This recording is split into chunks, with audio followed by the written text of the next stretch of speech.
know about sounds important for me also to listen and to see how we can join the bridges. But yes, we're really looking forward and we're very thankful to each one of you for joining us here. Thank you so much. Thank you, Staff Vega.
검사 갔다 와?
Okay.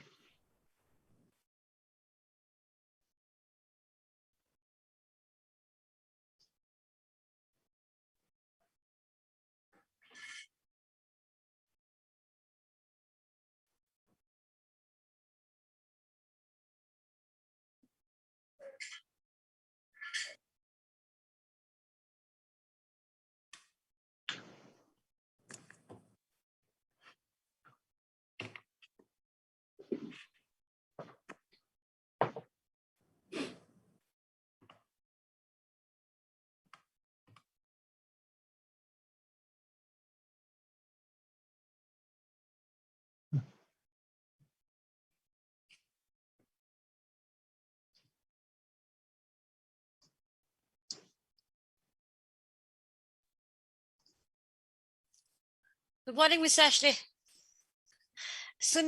Miss Ashley is here.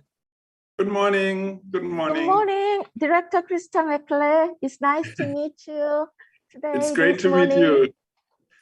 How are you?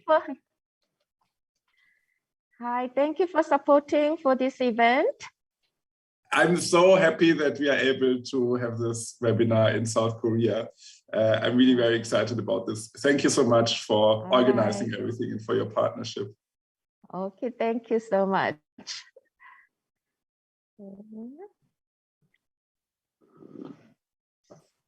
혹시 총장님 계시면 say hello 지금 디렉터 쪽에 하셔도 좋을 것 같습니다. 혹시 총장님 예.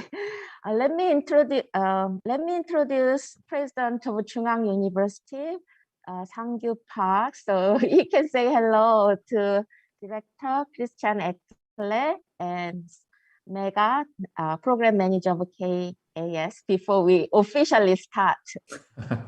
Hi, I'm Sang-Gyu Park. Nice to meeting you, Miss Good morning, Dr. Mega Park. Sarma and Christian. Echo, is my pronunciation okay? Yes, it is. It is, Dr. Park. Good morning. Good morning. How is the weather in Singapore? Mhm. Excuse How me? is the weather in Singapore? It's okay right now.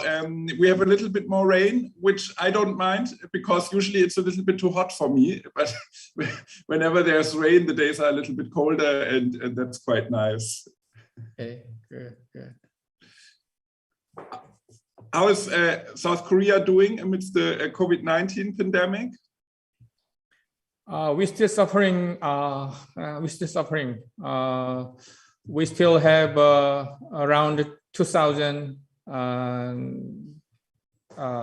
COVID-19. What? 확진자가 뭐라 그러지? Yeah, infected person. Infected every day. Every day. Yeah. What the government still manage? I think it's fine. Yeah. Good. Okay, the first presenter, Kim Hee-kyung 학장님 is here. So in order to test mic, could you say hello to us? Sure. Hello. Hi, thank you for coming. Hi. Good morning. What a great opportunity that we discuss this kind of important issue, what's happening in Korea through this online webinar. Very, very much happy to meet all of you. And I happen to be the first presenter, and I have to open the door for all of us. And hopefully I can show what's really going on, because you have so many questions about, how Korea deal with this situation. And hopefully I can show you some, situations. Okay, thank you for great introduction. Thank Maybe you. Professor Nam-gi Park can say hello before we officially start. So the second presenter of the first session. All right, thank you very much. Okay, maybe Professor Hyuk-baek-in can say hello before we officially start, because you are the third presenter today.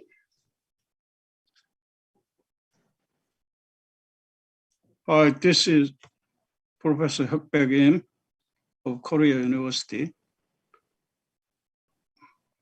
I'm very thankful of all of you to give me opportunity to present about Corona and education. All right, Thank thank you so much. As it is 9:40, let me start my opening remarks so we can have an inaugural session. So good morning, ladies and gentlemen. Welcome to Car Spaces webinar. I'm Sunny Chun, Dean of GSIS of Chung-Ang University. Today's webinar is a part of a series of conferences held to review the educational experiences and challenges confronted by Asian countries during the COVID-19 pandemic.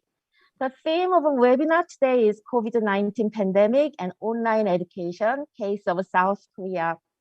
Education experts from policy authorities, academia, and research institutions from Korea are invited to discuss various issues related to the hybrid learning, ICT, educational inequality, and future education in South Korea. The webinar is organized by Center for the Study of Grand Strategy of Chung-Ang University in cooperation with the GSIS of Chung-Ang University, Reconciliation and Coexistence in the Contact Zones and Political Dialogue Asia Program of the Konrad Adenauer Stiftung. The webinar is financially supported by Konrad Adenauer Stiftung from Germany, and would like to express our sincere appreciation to KAS. Throughout the seminar, the Korean English simultaneous interpretation will be provided by the AITP students at GSIS of Chung-Ang University. You can choose the language by pressing the button, shape of the globe at the bottom of the screen. When the speaker presents in English, and if you want to listen in Korean, please click Korean button on the seamless interpretation button at the bottom of the screen. Also, please note that the webinar is recorded throughout the event, and it is being broadcasted via YouTube channel and Facebook channel of KAS Real Time. So you can see the chatting screen for YouTube channel. You can also watch it. The webinar is 1.5 days long and is composed of 3 sessions. Today, we'll have a morning session until 12 o'clock. After the lunch break, we'll resume our second session at 2 o'clock and finish by 5 p.m. On the second day, we'll have only morning session from 10 to 12 p.m. Now, let us start our inaugural session. I would like to introduce Dr. Sang-Kyu Park, President of Chung-Ang University, to deliver a welcoming address. Let's give a warm welcome to President Park Sang-Kyu. Distinguished researchers and experts, and honorable professors, and guests and students, and ladies and gentlemen, good morning, and a warm welcome to you all on behalf of Chung-Ang University. I am Sang-Kyu Park, the president of Chung-Ang University, and a great pleasure for me to join you today to deliver my congratulatory remarks on the opening day of this webinar on COVID-19 pandemic and online education, case of South Korea, held under the theme of accelerating progress and equality in education. I would like to begin by recognizing and appreciating Director Christian Eckel of KAS of Singapore, the program director, Ms. Mega Sarma, and the entire KAS team for providing this opportunity to hold such a timely discussion, especially during the pandemic period. I also would like to express my special thanks to the professors at Chung-Ang University and coordinator of this webinar for all their hard work to organize this event. Chung-Ang University celebrates its 100 years anniversary in 2018. Based on a century of tradition and solid foundation, Chung-Ang University today has become a leading university in the country, serving as a cradle of the highest quality of education, cutting-edge research, and the home to many bright young minds in Korea and beyond. When Korea was hit by the COVID-19 pandemic, March of last year, the Chung-Ang University very fortunately was able to swiftly switch to the online mode of education, thanks to the extensive investment that we had been making in educational ICT infrastructure over the past year to achieve educational innovation. However, we still face a number of issues while conducting online classes. The university had to come up with measures to address the instructor concerns about unauthorized recording, copying, and distribution of the lecture contents. Additionally, regular feedback was collected from our students and faculty to ensure that any additional resources and supports were provided to them in a timely manner and potential issues were managed properly. In this extraordinary time of unprecedented challenges confronting education throughout the world, I am looking forward to the productive discussion that will be made during this seminar.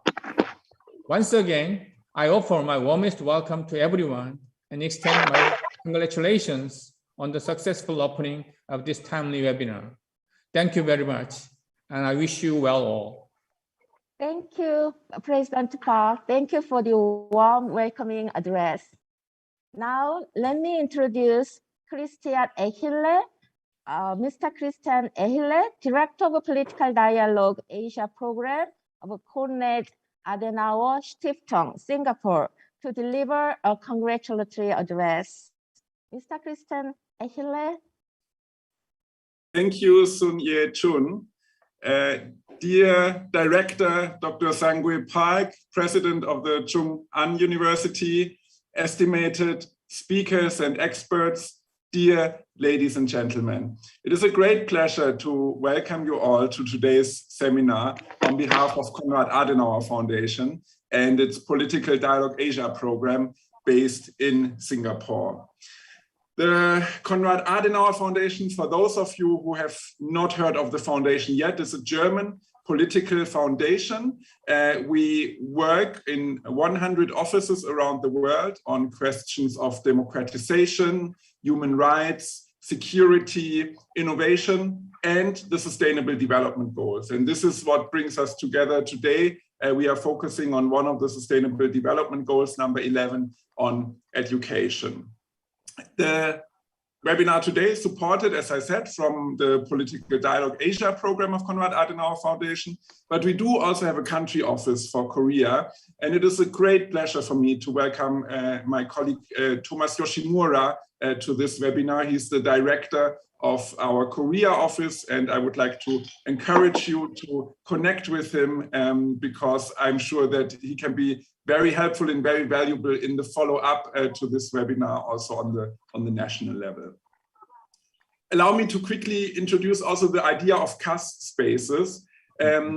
We all know that the Sustainable Development Goals is a set of targets that the world community is trying to reach by 2030. And I think already before the COVID-19 pandemic, we saw that some of the targets are quite ambitious and will probably not be reached by 2030. But it's safe to say that COVID-19 has meant a big backlash to the agenda of the Sustainable Development Goals. So we decided to start a virtual series of webinars under CAS spaces with the idea of discussing the situation of the Sustainable Development Goals in Asia, in different Asian countries, and to see what kind of challenges we encountered during COVID-19, but of course also what kind of best practices, what kind of ideas we found in order to overcome the challenges and to get closer to reaching the Sustainable Development Goals agenda. And this brings us to today's webinar. The discussion on education is one of the focal topics that we decided upon. We already had several webinars in South Asia and in Southeast Asia. And I'm very happy that today we are also able to get a glimpse into East Asia. We acknowledge that the situation in the different Asian countries is very different, but we believe that there are three topics, three subtopics maybe under the bigger question of education that are relevant throughout Asia and where we are affected all in a similar way during COVID-19 pandemic. These three areas is access to education, especially for marginalized groups and minorities, the infrastructure of education, in particular the digital infrastructure that has become so important during COVID-19, and the training of teachers. Are our teachers ready to deal with a changed environment under COVID-19, to look out for issues like mental health, to connect with the students through online tools? So these are the three topics that we are trying to discuss broadly in the region. This is also reflected in the program of the next 1.5 days. And I'm looking very much forward to get an insight from the Korean perspective. I assume that you might have had a similar experience to Germany. I think Germany was quite okay with its education system before COVID-19. We always know that there's room for improvement, but COVID-19 really has shown the shortcomings of our education system in a fairly brutal way, to be honest. Still in discussion how much knowledge and how much time the students have actually lost during COVID-19. But it's quite clear that we did not manage to uphold a regular school routine and a regular input for the education of our students as we were able to do before COVID-19. So I do hope to find some interesting insights, some interesting ideas today and tomorrow from the Korean perspective. And I would like to thank, from my heart, I would like to thank the partners that were ready to team up with us on this. The Center for the Study of Brand Strategy, the Graduate School of International Studies, and the Interpreting and Translation Research Institute at the Chung-Ang University. So without you, all of this would not have been possible. Thank you so much for your partnership in this, and I do look forward to the future cooperation. Thank you so much. All the best for a fruitful and insightful discussion, and back to you, Sung Ichun. Hi, okay. Thank you, Mr. Christian Ehile, for your meaningful and insightful congratulatory address. Now, I am pleased to introduce Mr. Mega Sama, Program Manager of Political Dialogue Asia Program, as Singapore. Mrs. Maga have supported us to prepare the event from the beginning and up to today, and we thank Mrs. Mega for that. Let's welcome Mrs. Mega-sama. Thank you so much, Dr. Park, Mr. Ashley, Mr. Yoshimura. Thank you so much for joining us today. It has been a real honor and a pleasure to partner with Sunye on this conference, on this webinar. We are very grateful because we believe that the South Korean experience is very important to the region. Out of all the several webinars we have had, there has been a lot of reference to South Korea. So it's very important for us to take the experience to the region. After the national webinars in 13 different countries, we'll be having a regional webinar in November, and we invite you for it so that you all can share your experience and as well as learn from the other countries in the region. I will not take much more time because I think we should get started on this very interesting webinar. I would just like to thank each and everyone who has been involved in this. It was very important for us to get South Korea on board, and we are really grateful to the university for partnering with us. Thank you so much. Over to you. All right, thank you very much. Thank you, Mrs. Mega, for your warm address. Okay, so before we start, shall we have a photo time so everybody's face can appear? So we'll just stop sharing the screen, and we'll have the whole screen with everybody's face, so we can take a picture before we start our formal session. So why don't we say hello with each other? Hi. So let me take a picture. Okay, thank you very much. All right, thank you. Thank you, President Park, and thank you, Mr. Christian Ehille, and thank you, Mrs. Mega, for your warm, welcoming, and congratulatory address. All right, so now it is 9:55, but I think we can start. So now let us start our first session. Let me hand over the microphone to Professor Yong-Sik Chu, who will be chairing the session. Dr. Chu is the professor at GSIS of CAU and is chair of Center for the Study of Grand Strategy of Chung-Ang University. So Dr. Chu, where are you? Yeah, right here. Thank you very much, Dean Johnson. I particularly appreciate your endless and tireless efforts in preparing this webinar. It's my great honor to chair this morning session. This panel is about the pandemic and the online education in South Korea. As you know, that some pandemic means something we have to live in the world with something online. Everything is intact. So this morning session will discuss about how useful the online education in South Korea has been, and what is the major hurdles we have to overcome, and what is waiting down the road with regard to promoting the effectiveness of the online education.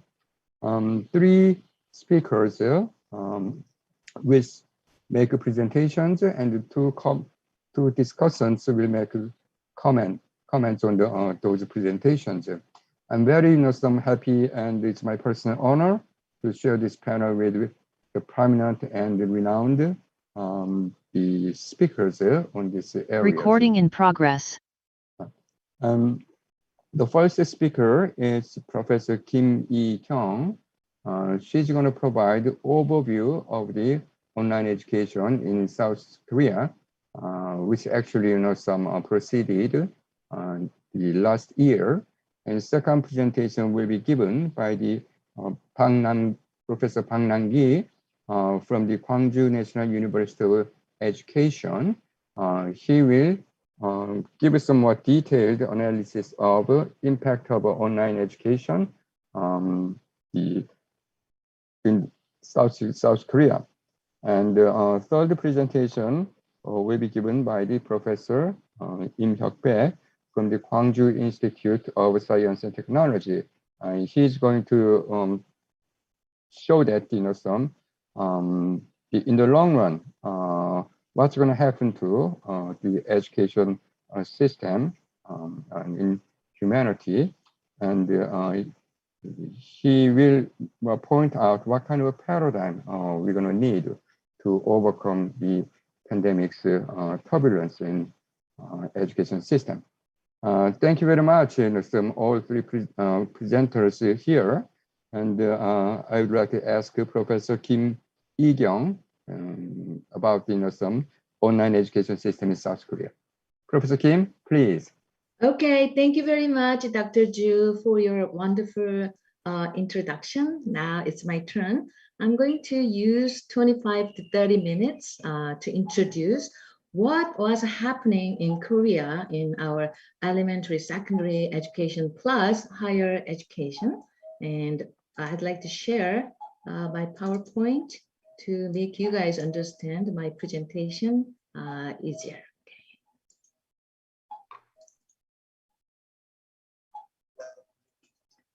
Okay, overview is not really an easy job. However, I have a mission. Thanks to Professor Chun, I have a mission to overview what is going on during this COVID-19 period in Korea. And I like to cover around 7 topics, including our students and our teachers, our elementary, secondary education plus higher education, and I'd like to conclude. COVID-19, this is a real crisis that we never experienced. And we don't know, when it's going to end. Is it going to be better? When are we going to meet face-to-face? I don't know. Because every day we see like cumulative confirmed cases. Okay, let me use my pen to highlight.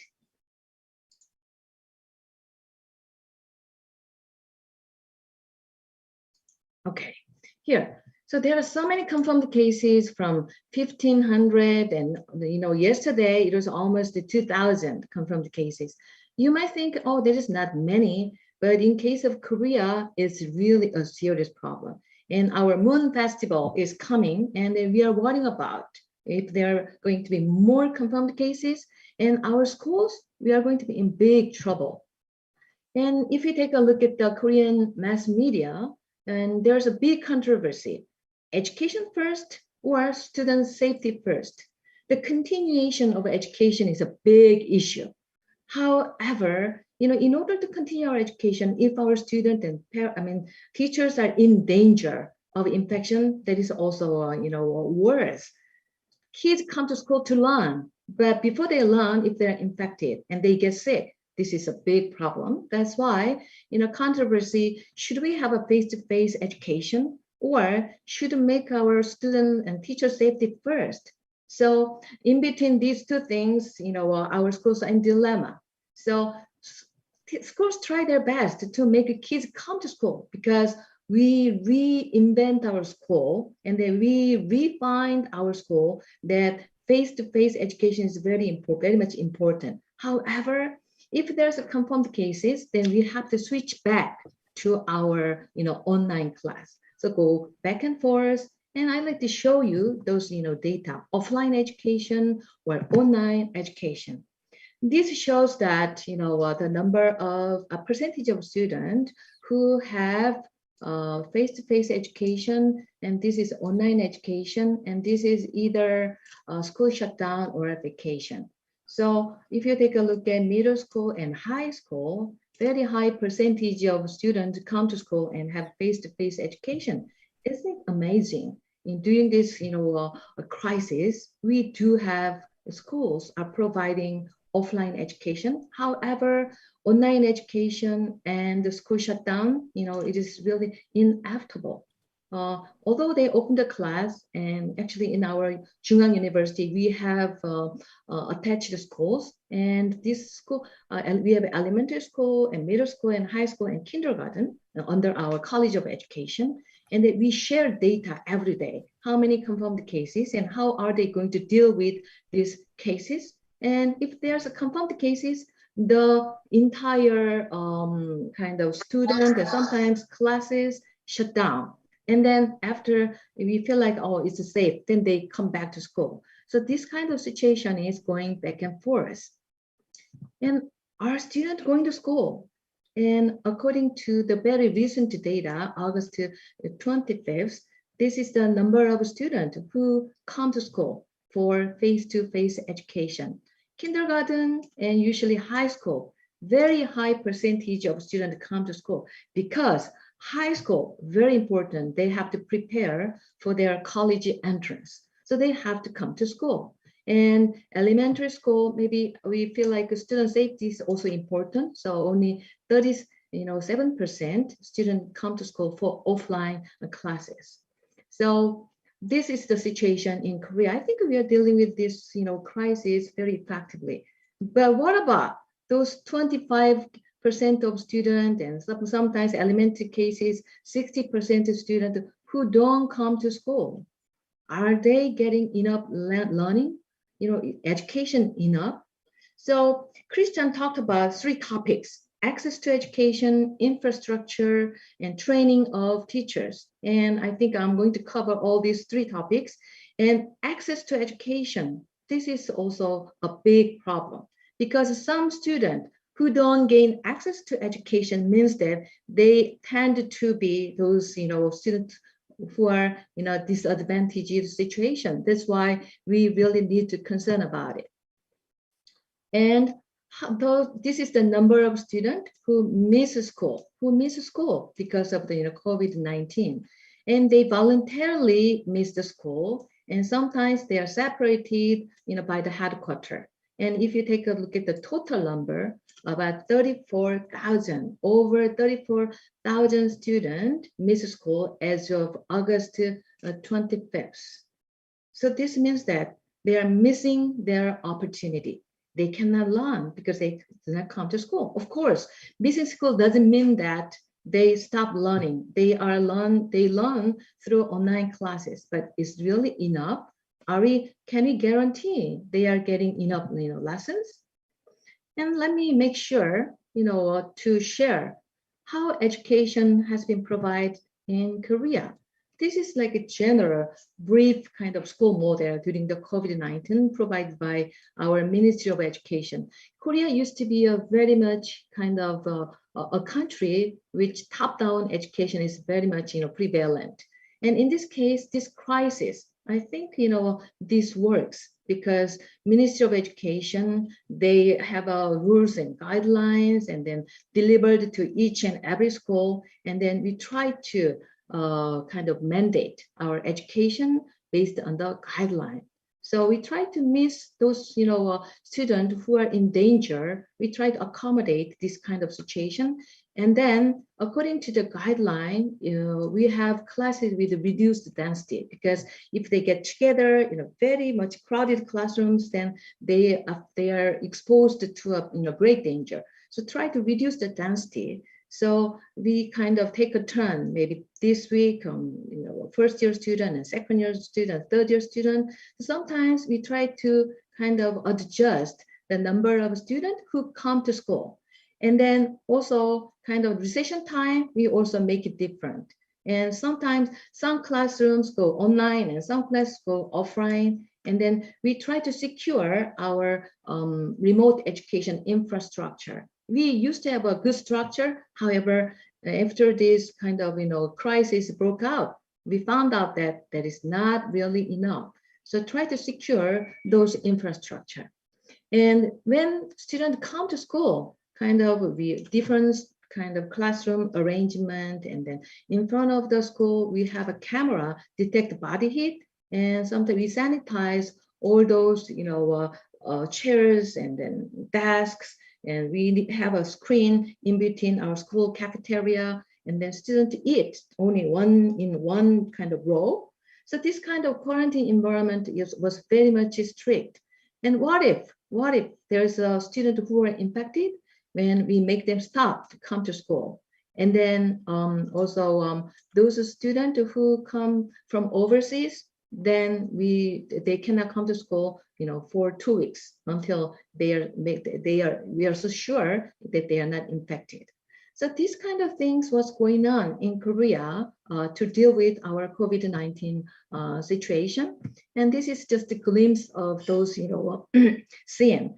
This is like, a high school, and the kids go through this kind of, camera, and then they have to take their temperature, and they have to sanitize their hand before they enter the, schoolhouse. And this is the scene of the classroom. We have a screen in between, in between those chairs and desks. And then teachers are taking temperature within the classroom to make sure they are really not infected and they are not in danger. And school meal, cafeteria is also important. We provided, school meals during this crisis. And then if you take a look at these things, and students sit just one side, and they have to go through this camera before they enter the school cafeteria. And we make sure students are, they are fed even during this crisis. So this is like a scene that we have never seen before. However, because Korea used to have a very much like a top-down management system, so this works, and it is really amazing. Nobody complains, and they try to accommodate this situation. And this is the teachers in the classroom. Teachers provide lessons and through Google Meet or like Zoom. And teachers are sitting in the classroom, and students, they attend the classes, using this kind of like an internet. And it was really interactive. However, the learning was not enough because Korean classrooms are very, very active.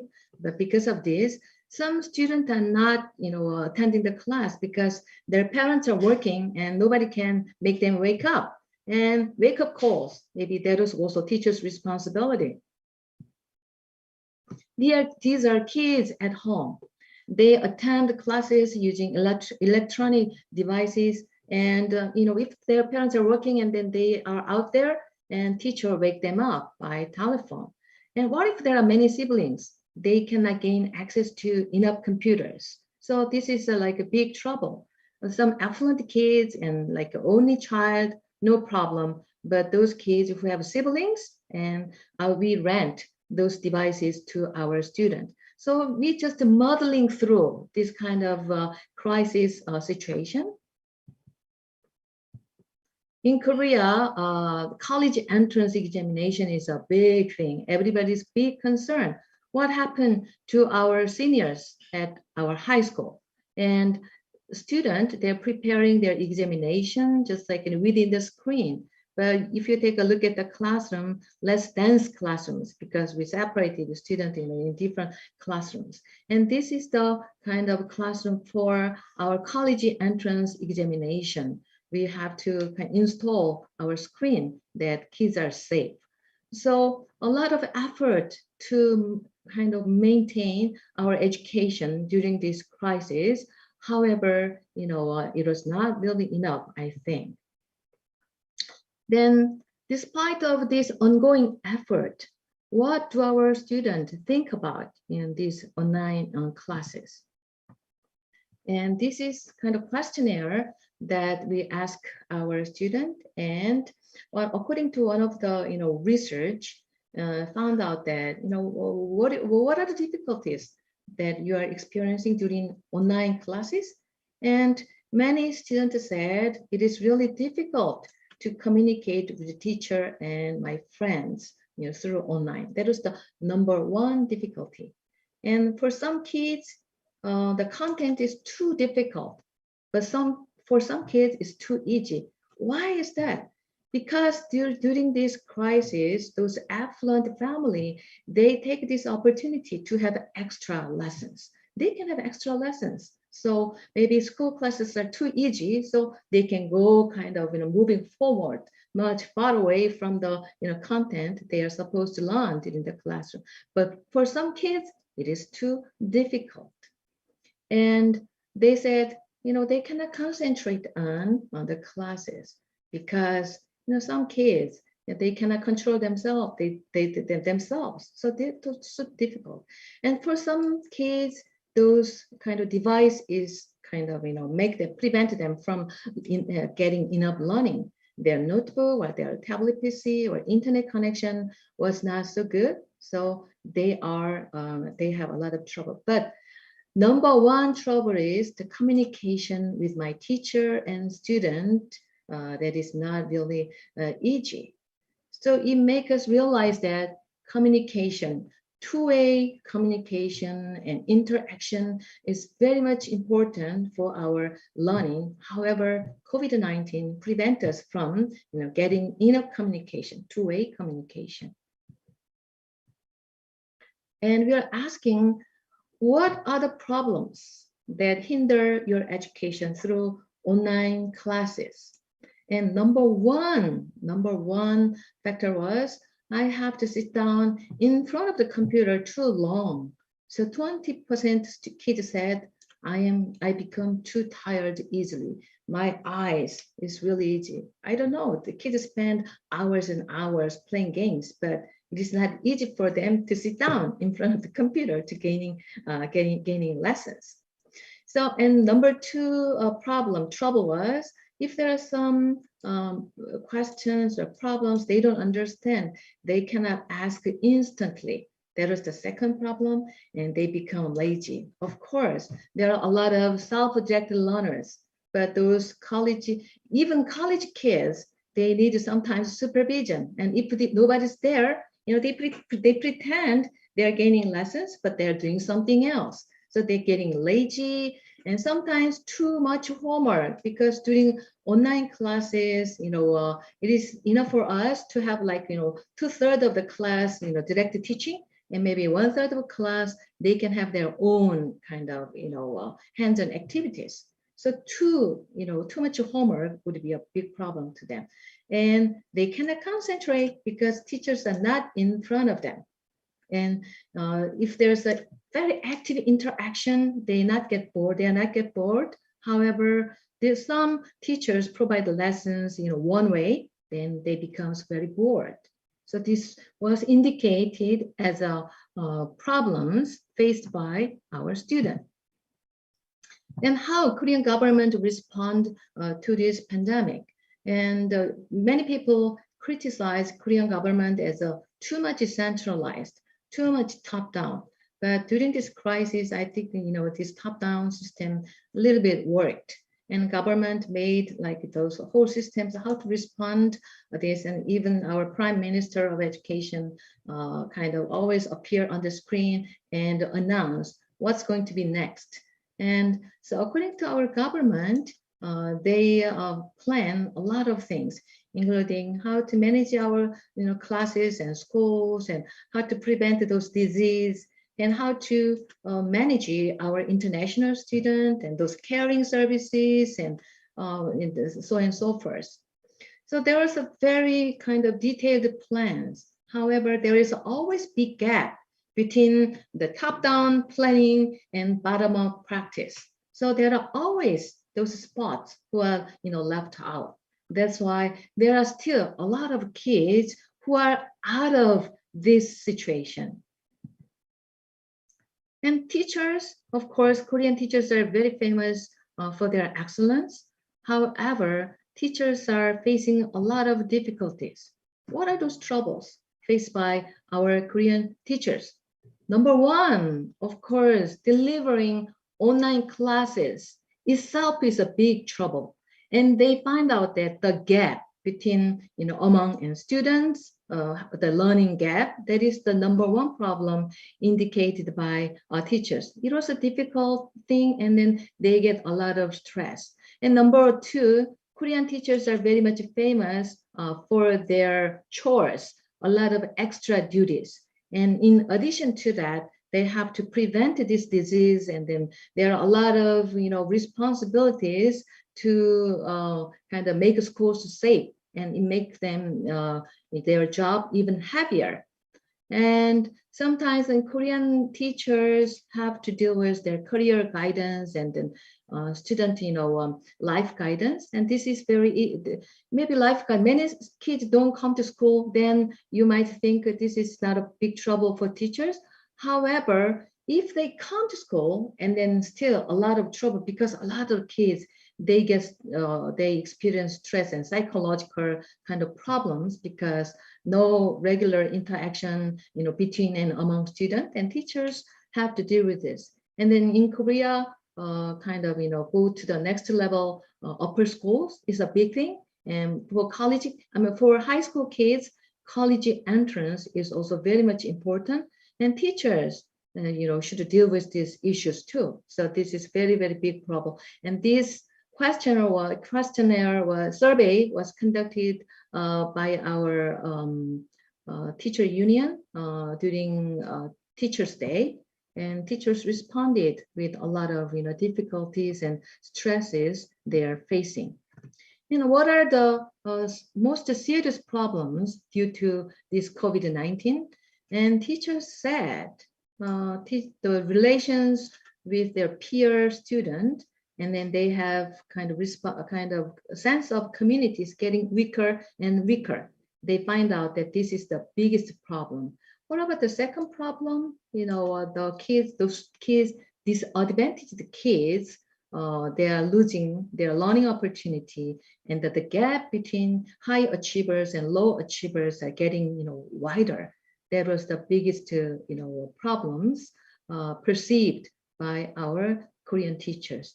And some teachers said private tutoring is getting increased because they don't go to school, and then those affluent family, they take this opportunity to have more lessons, to have a better chance to get into good colleges. What are those policy tasks that we have to tackle in order to raise the quality of our public education? And number one, teachers said we have to improve our education conditions, including reducing our class size. And number two priority was we have to really reinvent our education system, which was focused on college entrance.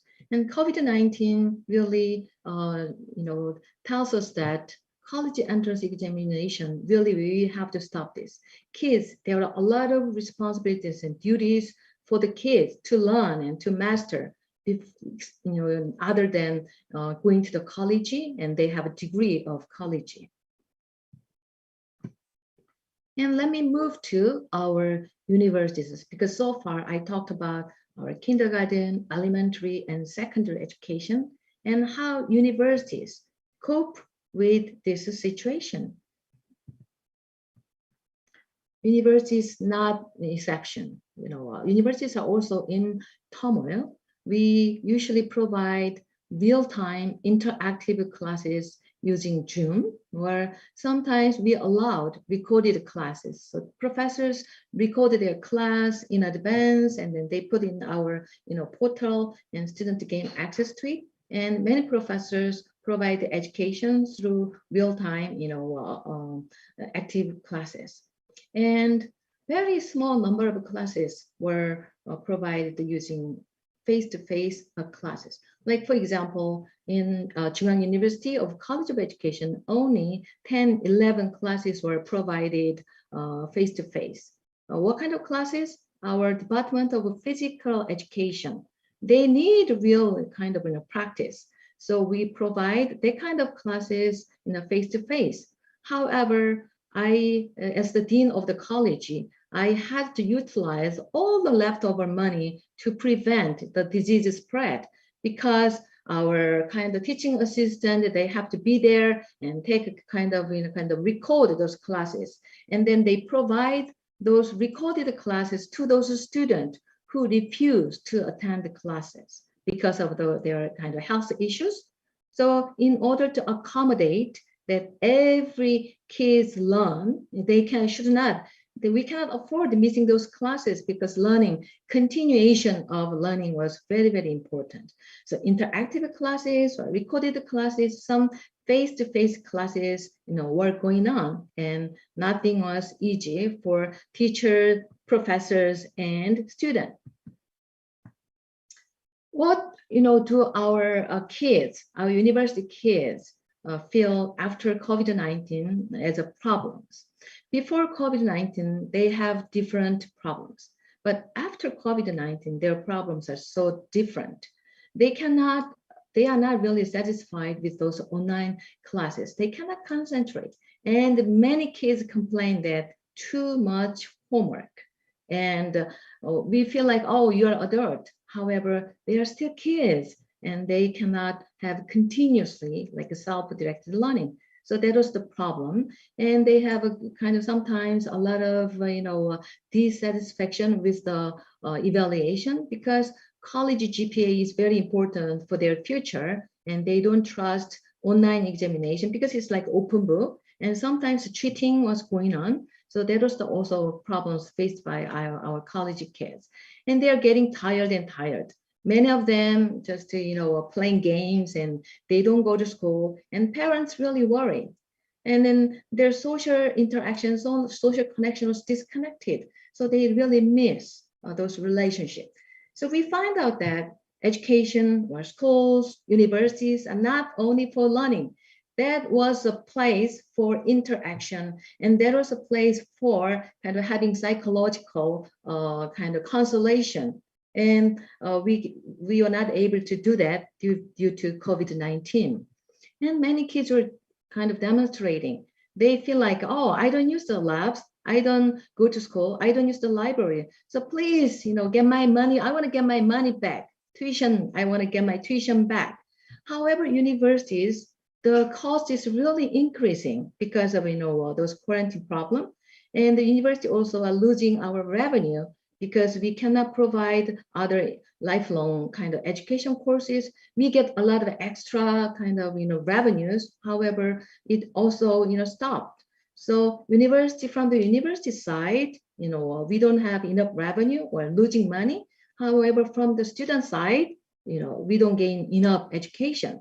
So kids are demonstrating that, to get their tuition back. So in this turmoil, I think, my final concluding remark is this a real crisis or another opportunity? I think it's on our hands to make this as a new opportunity, but it doesn't seem to be really easy. Some people say that school was refound because we felt like school is only for learning. But for our elementary and secondary kids, school teachers are not those just the learning kind of deliverers. They are the cheerleaders. They are the psychology kind of consolation providers. And this was the new roles of our school. And we worry about schools can be refound, or schools will just disappear because of this kind of pandemic. And the gap between high achievers and low achievers. High achievers usually are attached with their higher social economic situation of their parents. And the gap is going to be wider or narrower? This also a question that we have to deal with. And for our university side, the movement, international mobility, is it going to be increased or really decreased? Because if we utilize our online classes and online platform, we can have more international students, and then maybe those MOOC, such kind of things can be more flourishing. However, kids don't go to other country universities only for learning.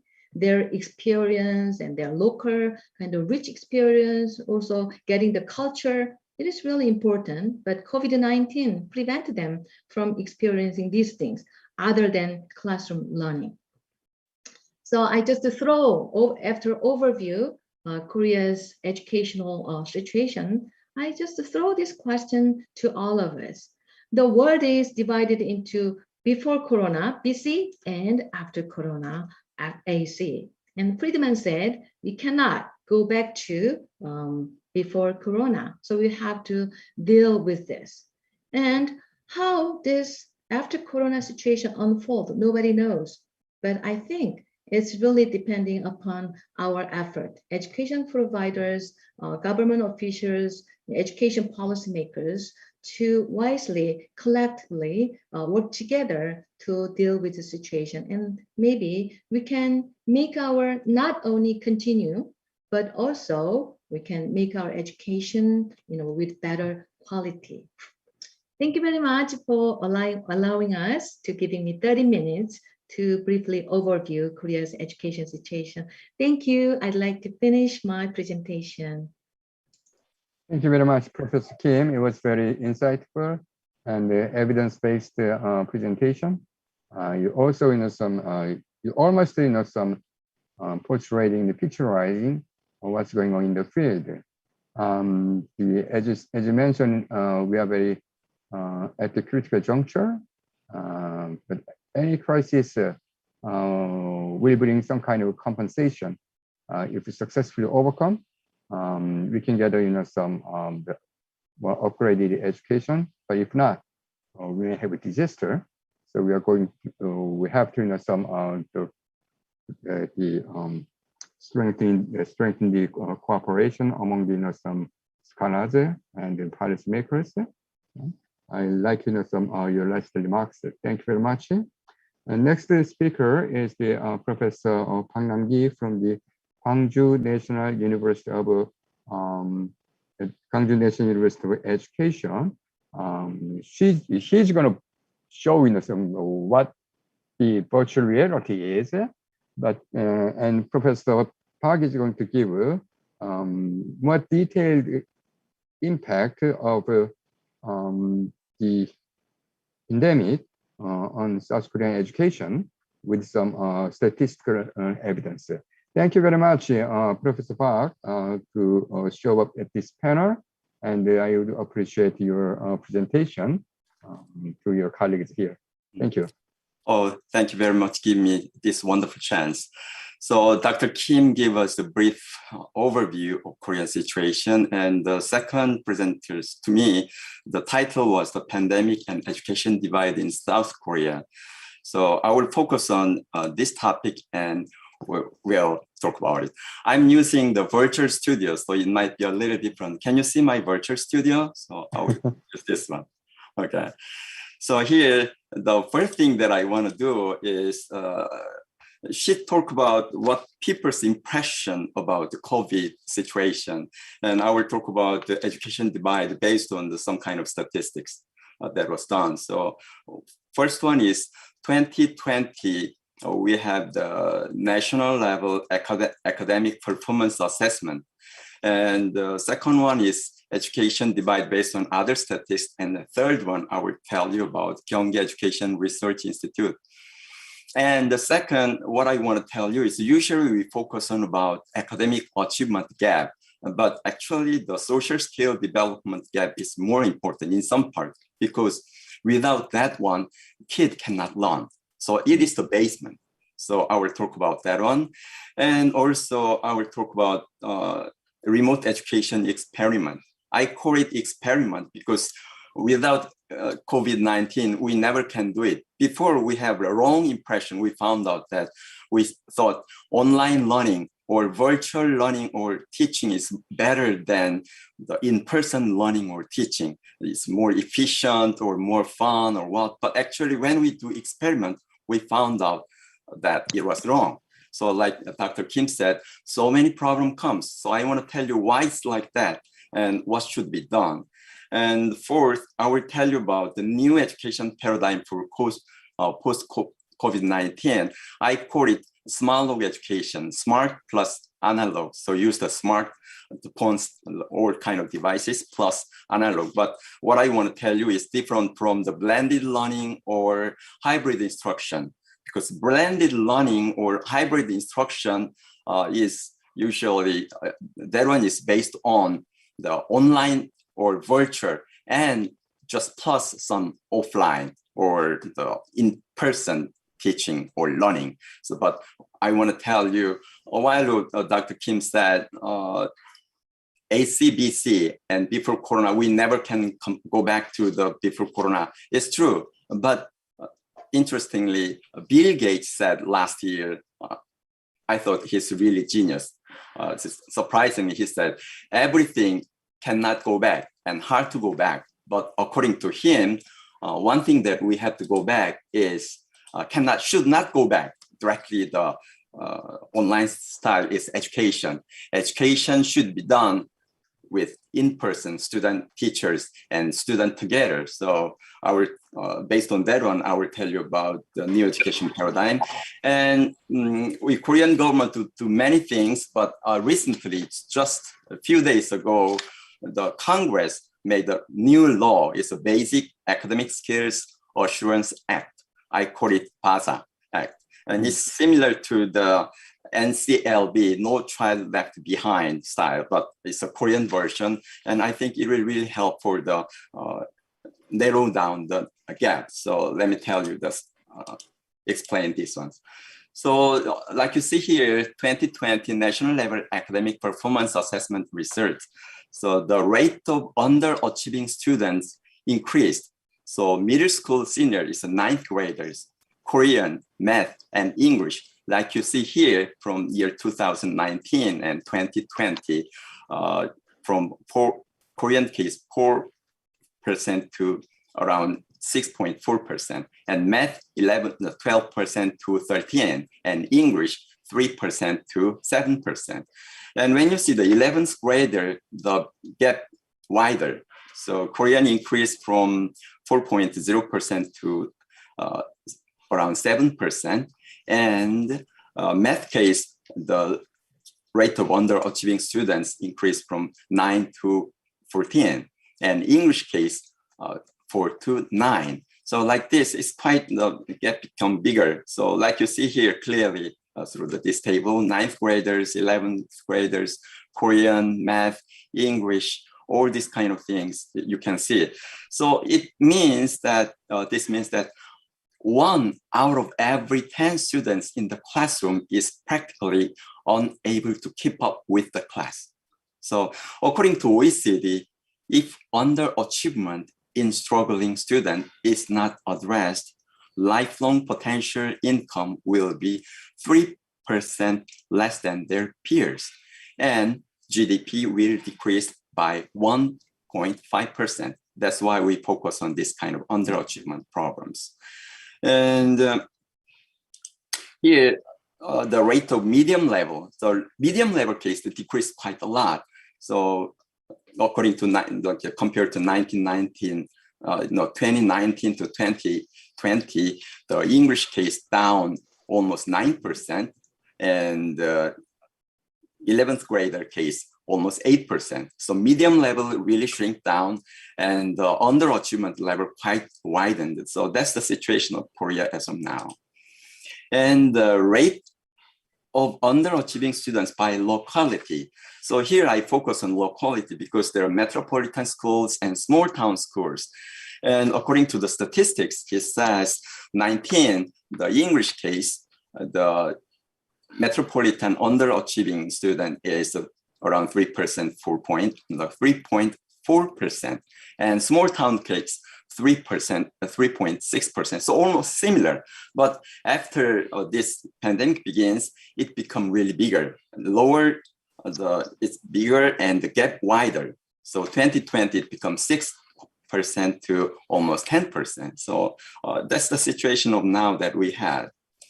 And here, when you go to the education divide based on statistics, the KDI published 2021, it says the rate of underachieving students in middle school.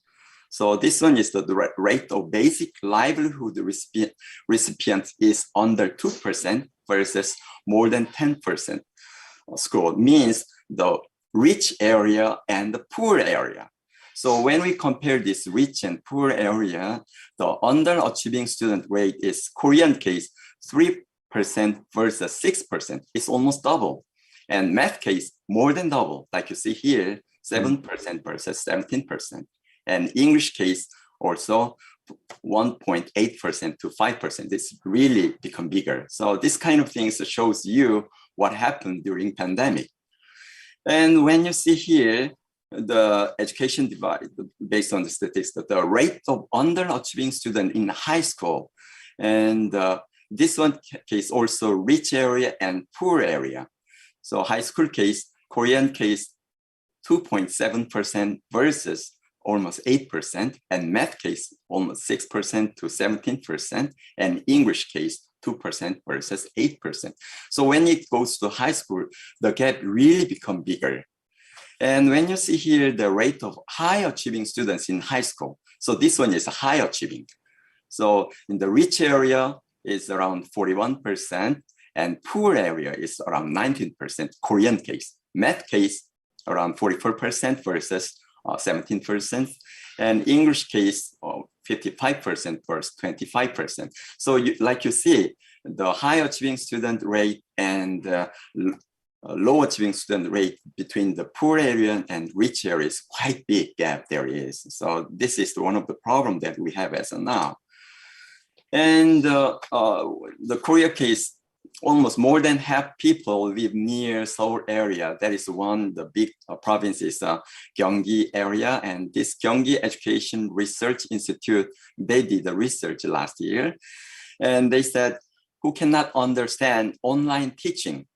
So it's by SES level. So the rich and middle class and low class, so rich and poor, who cannot understand online teaching case, the rich area case, rich kid is 17%, but middle class is 24%, and poor family, so almost 50%, 46%. There's quite big gap, like you see here. And the way to solve problems when cannot understand. So a while ago, Dr. Kim said, I cannot understand what's going on. Then we asked them, then how you solve the problem? So how you solve the problem? And here by SES level, when the rich family case, they said, I asked my parents, it's 34%. But low income family case by himself is almost 27%, and give up is 22%, and parents is just 13%.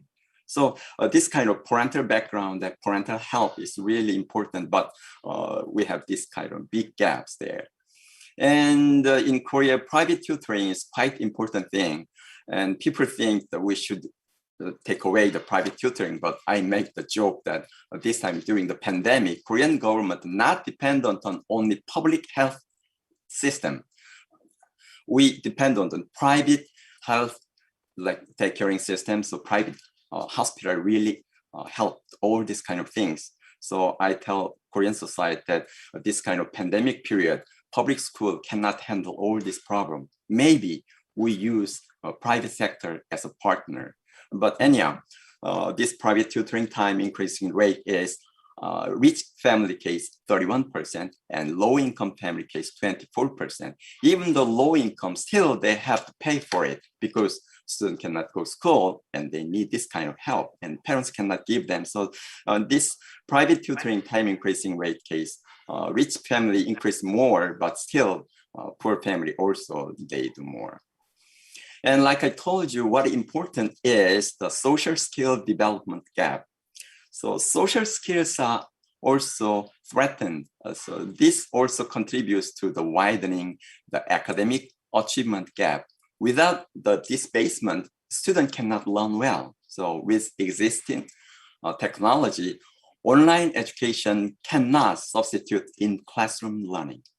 So what I say like here, existing technology, we say AI, but actually the thing that we have as of now in education technology is not AI, it's IA. When 1956, when the scholars made the term AI, at the time they make the same, at the same time they make the term IA. IA is intelligence augmentation. So it helps us to become Superman, like Iron Man style with using that one. But anyhow, still the technology is not that advanced. So we still have problems. So like one of Dr. Kim said, students feel boring. and it's one-sided teaching. So here I use this kind of technology to show you this, because if not, then you feel one-sided. So during classroom, I ask student questions. So what do you think about this one? So for example, shall we try just a few seconds?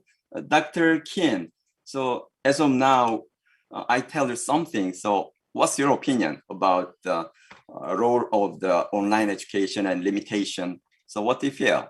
What do you think? And can we, Dr. Kim, if you answer, then we can see your face here. Okay. Yeah, you like are the this. presenter, and then you are passing your responsibility to me. No.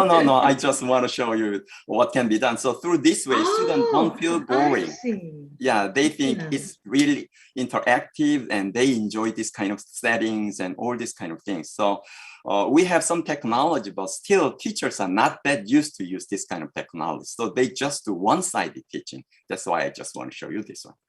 Anyhow, so with existing technology, online education cannot substitute in-class, in-person learning. So many students still need to interact with their teachers and friends for both academic and social development, right? So here, now this is a base for learning, is a frame of receptivity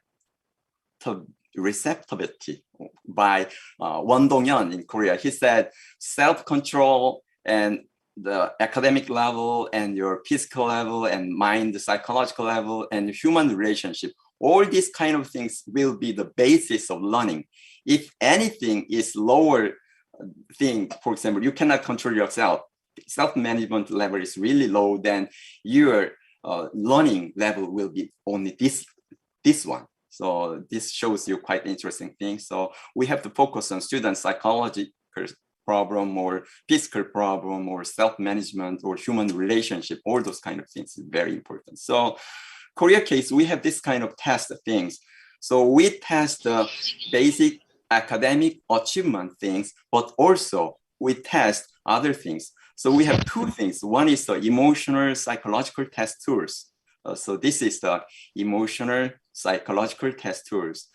This is a test to quickly and easily identify factors that hinder learning, such as student environment problems and special supports need, those kind of things. We find out those kind of things and we can help. And learning habit test, we have also learning habit test tools. It's a test to help students develop their own learning responsibilities and learning capabilities by measuring how students think and behave, and at the same time, use them for teachers to guide students' learning. So this kind of things is what we do as of now. And when I go to the next, so about remote education experience, like I told you, on whole worldwide, before we said school is boring and we just teach them and students cannot learn anything. We keep criticizing, but in the end, through this experiment, we found out there's a weaknesses of online learning. So I categorize them for, one is the students from vulnerable classes and remote areas, and underachieving students and low motivation students, and K-3 students. Like, you know, the vulnerable classes, they cannot have help from the adults, because teaching and learning case students, they really need somebody who guide them, but they cannot have that. And also their this kind of the digital devices, the quality is low. And the underachieving students, like a while ago, Dr. Kim said, this kind of students cannot understand what teacher teach through the online. If it's in-person class, then maybe teacher see what happens there and they can give special treatment, but online case, they cannot do that. And low motivation students, this is one of the problem, right? During class, if they don't focus on learning and do other things, then teacher can control them. But if they are their home, their room, then teacher cannot do anything. So many students just, even though they turn on their teacher lecture, but at the same time, they play games or other things. And like, you know, K-3 students, they cannot learn by themselves, need parents or some adults. And also we just talk about this kind of weaknesses of online learning, so student part, but I found that the one interesting thing is weaknesses of, like I told you, teaching, online teaching. There is some digital alien and digital immigrants. We can imagine if these are the weaknesses of online learning, students learn from these weaknesses of online teaching. So in that case, it will be like the kind of big problem, right? So I want to tell you this kind of things. So here I show you this teacher and Iron Man. This is really, like I told you, it's not the AI robot by himself. We use this kind of all high technology of education, like use, and you can be a Superman. So here, for example, I will briefly show you the funny video here.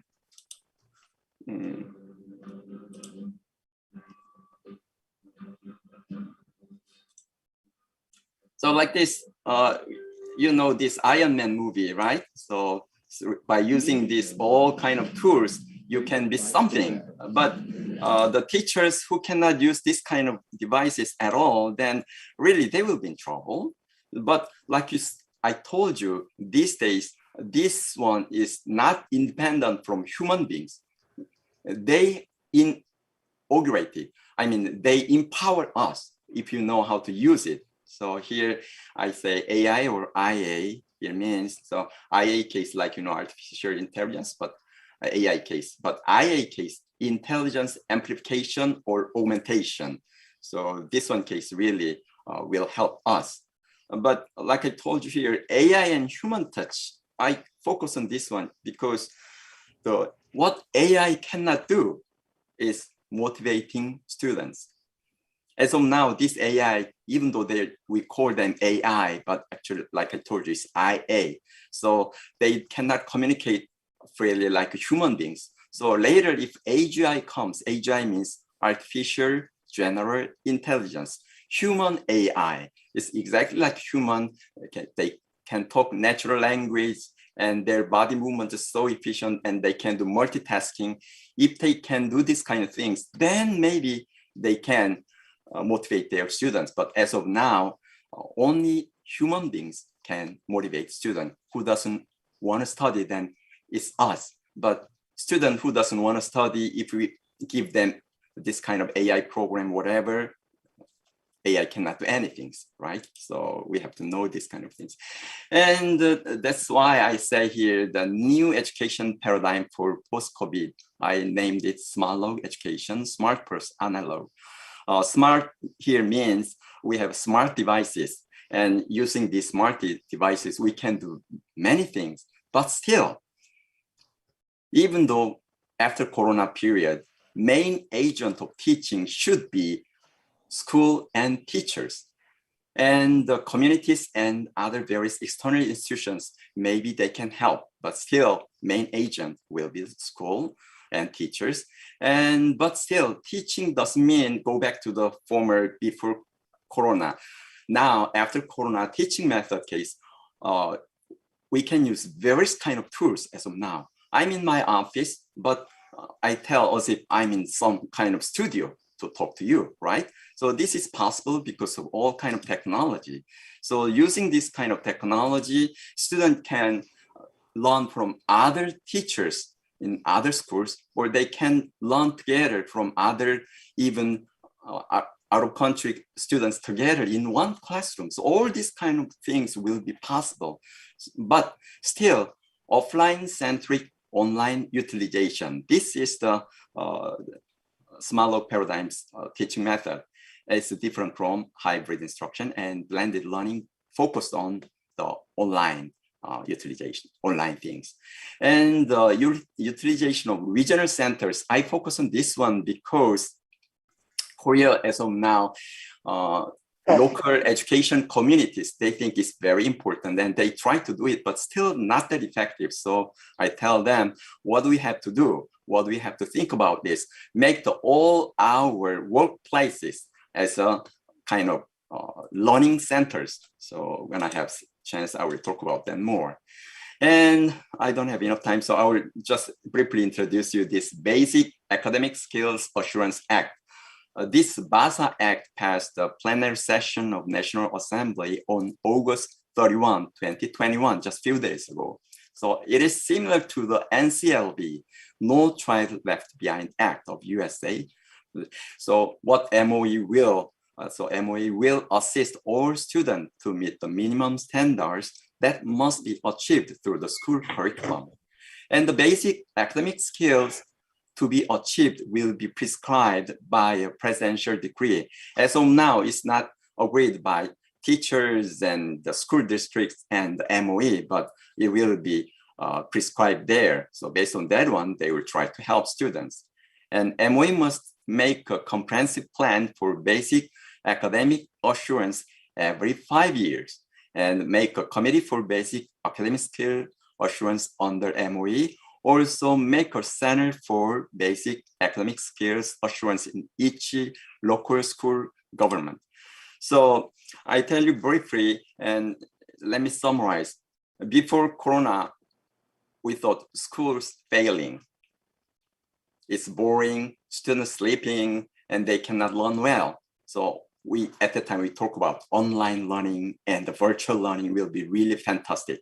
But after this Corona, through the experience, we found out that still we need human teachers and still we need schools. But we found out that the role is changed, not like before, like this as a social activity or physical or psychological things. Also, the school, what school focused on should be the low achieving students. This experiment shows that high achieving student case without teachers, still they can learn very well. But they said some teachers love high achieving students, not low achieving students. So the one doctor told me that some teachers looks like hate the patient. They just love the person who are not sick. So doctors are there because they want to help the sick person. But the teachers there because they want to help the low achieving students. So based on this one, I told you Korean situations and why it happens and what should be the new paradigm and what's going on in Korean government to help the low achieving students. So thank you.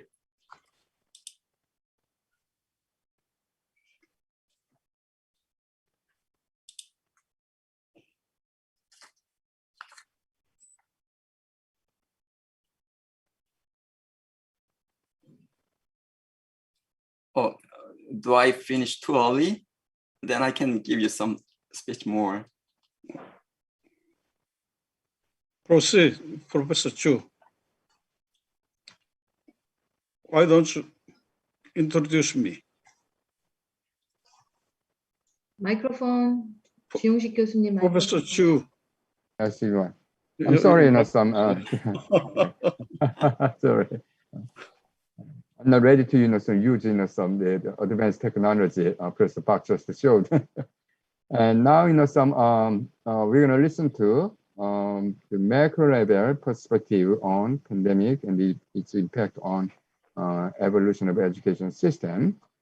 Professor Im Hyuk-baek from the Gwangju Institute of Science and Technology will address where are we in the history of the educational system's evolution and where we are heading, where should.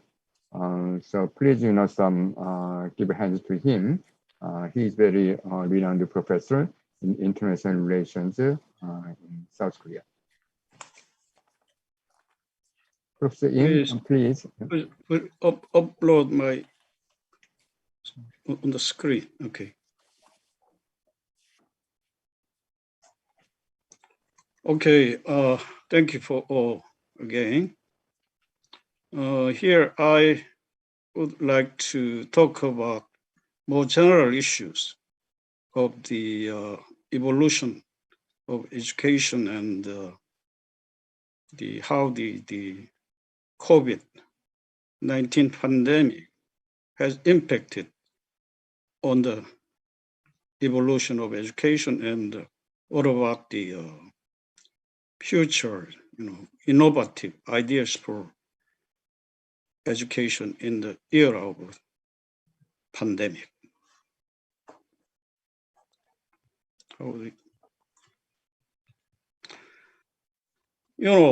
Because of the COVID-19, we cannot return to the world as before. Education system may never return what it once was. COVID-19 has changed forever the education system in the world. After pandemic, higher education can't afford to go back to normal. COVID-19 has resulted in school shutdown all across the world. Globally, over 1.2 billion children are out of classroom.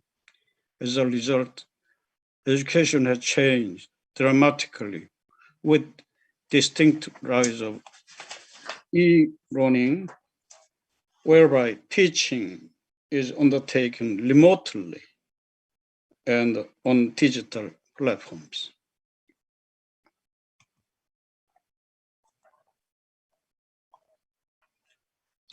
Next.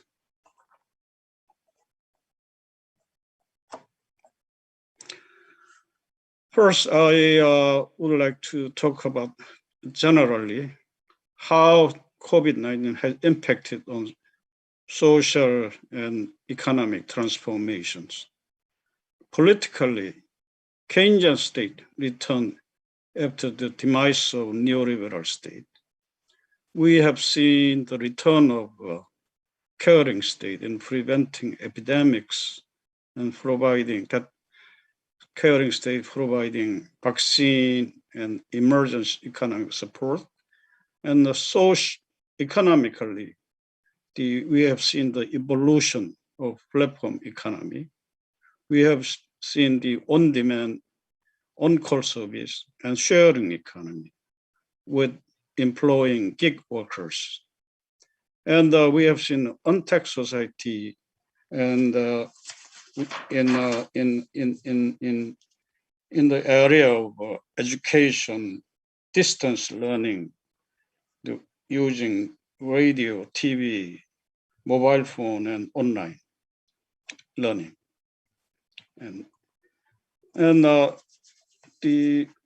how the COVID-19 has impacted on education. Education system, they never return what it once was. There is a widespread education disruptions, massive school closures, and increased dropouts of students. And with that kind of disaster, education disaster, we have seen the many innovative ideas and innovations in education, such as take-home packages and reopening of school, changes in teaching and learning, and online educations.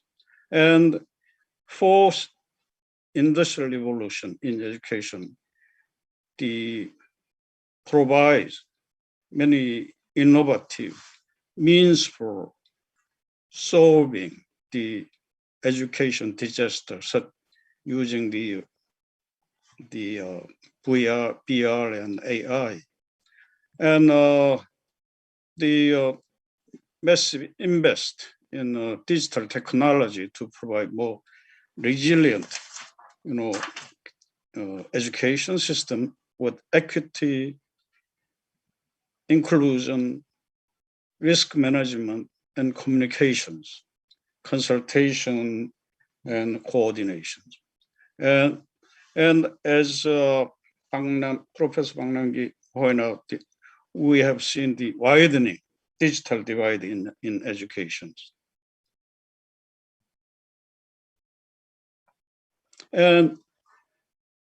But we have reduced, public financing on education and lower international student mobility with the advent of COVID-19.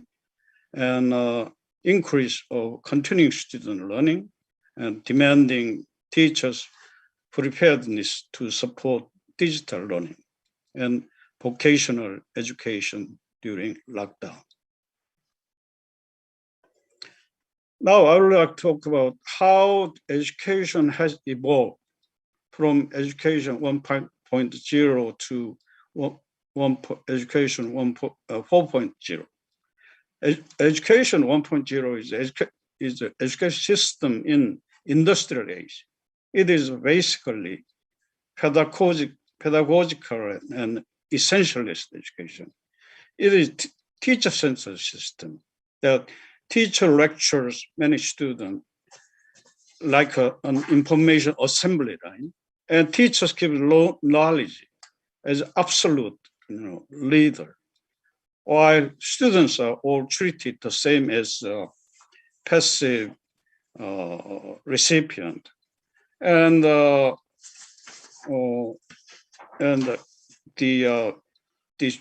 education was provided with standardized one-size-fits-all manners. And the basic philosophy of education 1.0 system is essentialism and instructivism. And teaching framework is a traditional pedagogical teaching framework.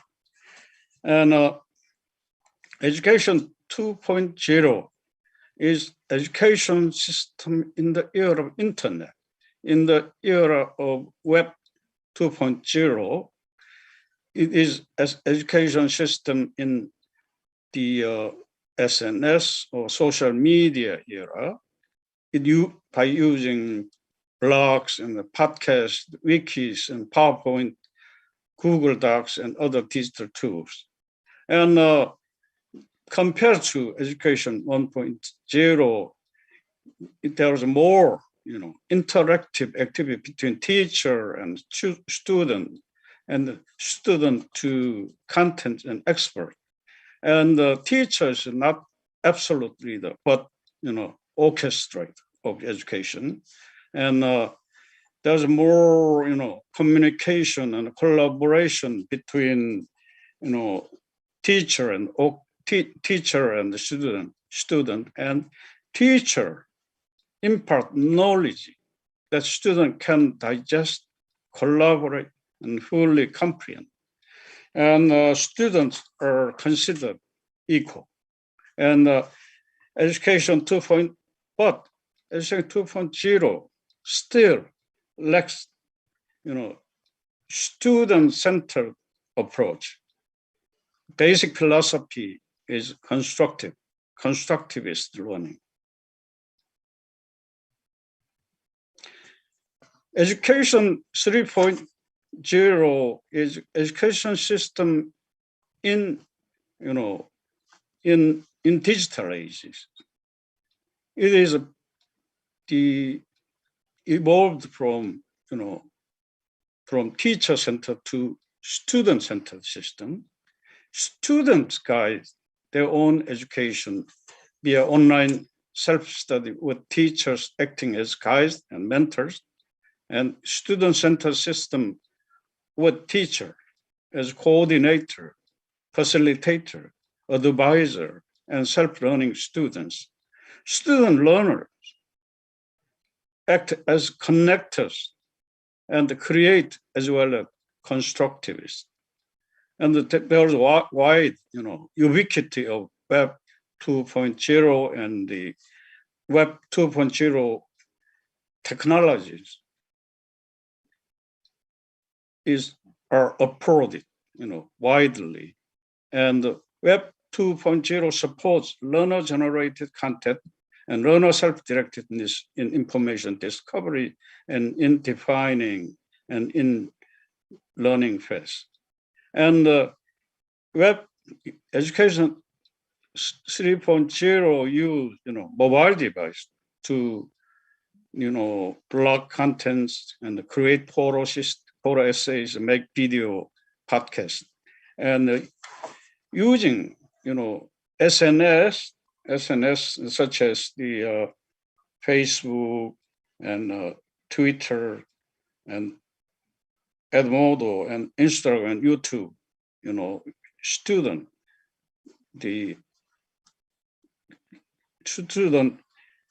read and student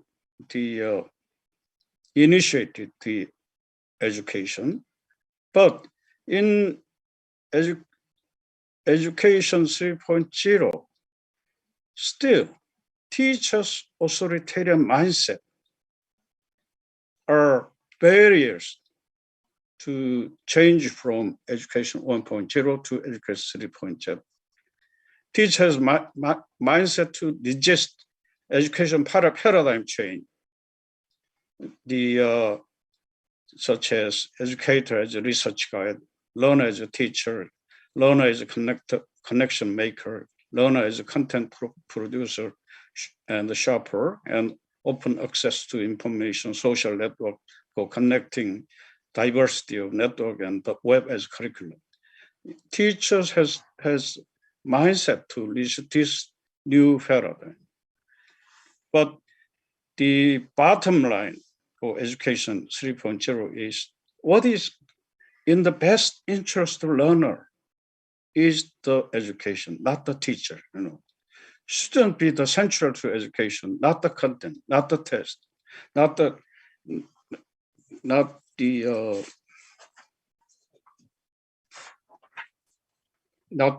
standard. And education, now the future of education system will be education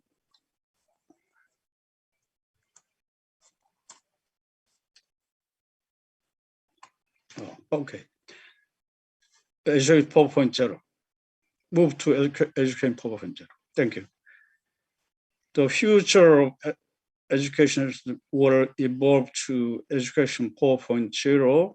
It is education system in the post-industrial revolution. It uses technology such as AI and machine learning and smart campus and digital assistants and online learning, books and lifelong learning.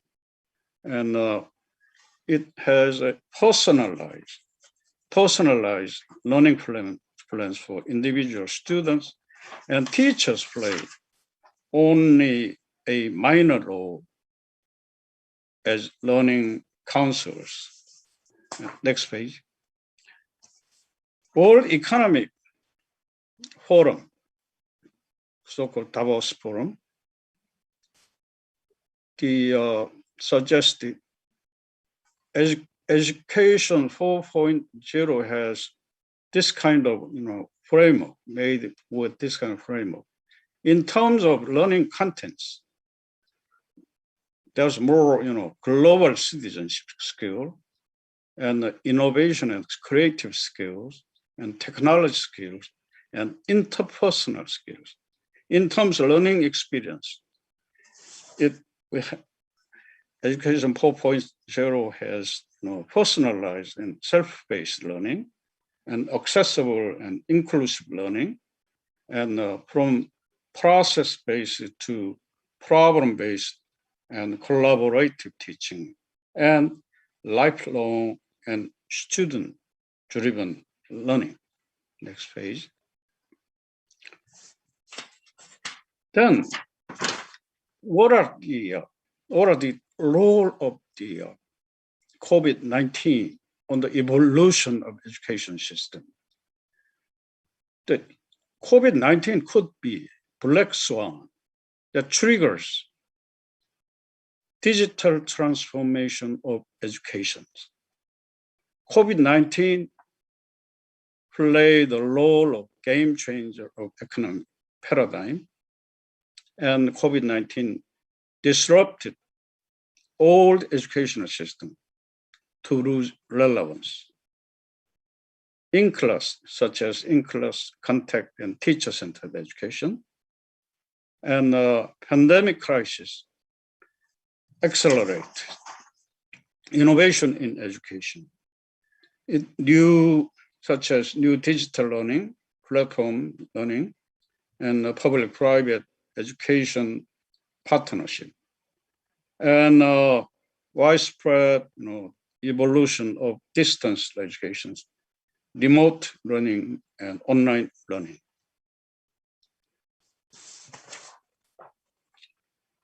And COVID-19 accelerates and promotes online teaching and learning, such as e-learning, video classes, blog online, webinar, and online research, and video conferencing. And interpersonal relationship and tutoring, and the integration of education and technology. Next page. Next page. Then what about the innovative ideas for education tomorrow? Without innovation, student support, So for the typical innovative ideas are emphasized, strengthening education as a community, and expanding the right of education and the definition of education, and teacher collaboration, teacher-teacher or teacher-student collaborations, and promote student, youth, and children participation rights, and protect social space provided by school, and a free and open space technology to teachers and students, and empower faculty to innovate through online collaborations, increase flexibility of instruction, learning, and assessment, and advance workforce development through integration of virtual reality, VR. And finally, revolutionize adult education and develop creative, flexible, and online learning to address skill gaps. I would like to conclude the future education with the UNESCO's recommendations of 9 ideas for post-COVID-19 education. UNESCO recommended first, strengthen public commitment to education as a common good, and to expand understanding of right of education, and emphasize the importance of teaching profession and teacher collaboration, and emphasize the student and youth and children participation rights, and protect social space outside classroom in the transformation of education, and scientific and free and open source technology for teachers and students, and scientific literacy within a curriculum, and need to protect domestic and international financing of public education. And lastly, global solidarity that does not tolerate educational inequality or educational divide. Thank you. Thank you very much, Professor Im. Professor Im just addressed a very important subject. Why we are here, what kind of the education system we're going to have down the road, and what kind of education system will be desirable. It's not simply technological scientific questions. We may need some paradigm shift since we are not solving the pandemic problems, not yet effectively. Okay. Thanks for sharing your wisdom and insight with us. And now it's time to listen to comments on the three presentations. Dean John Sonne, please make comments on the three presentations. Thank you.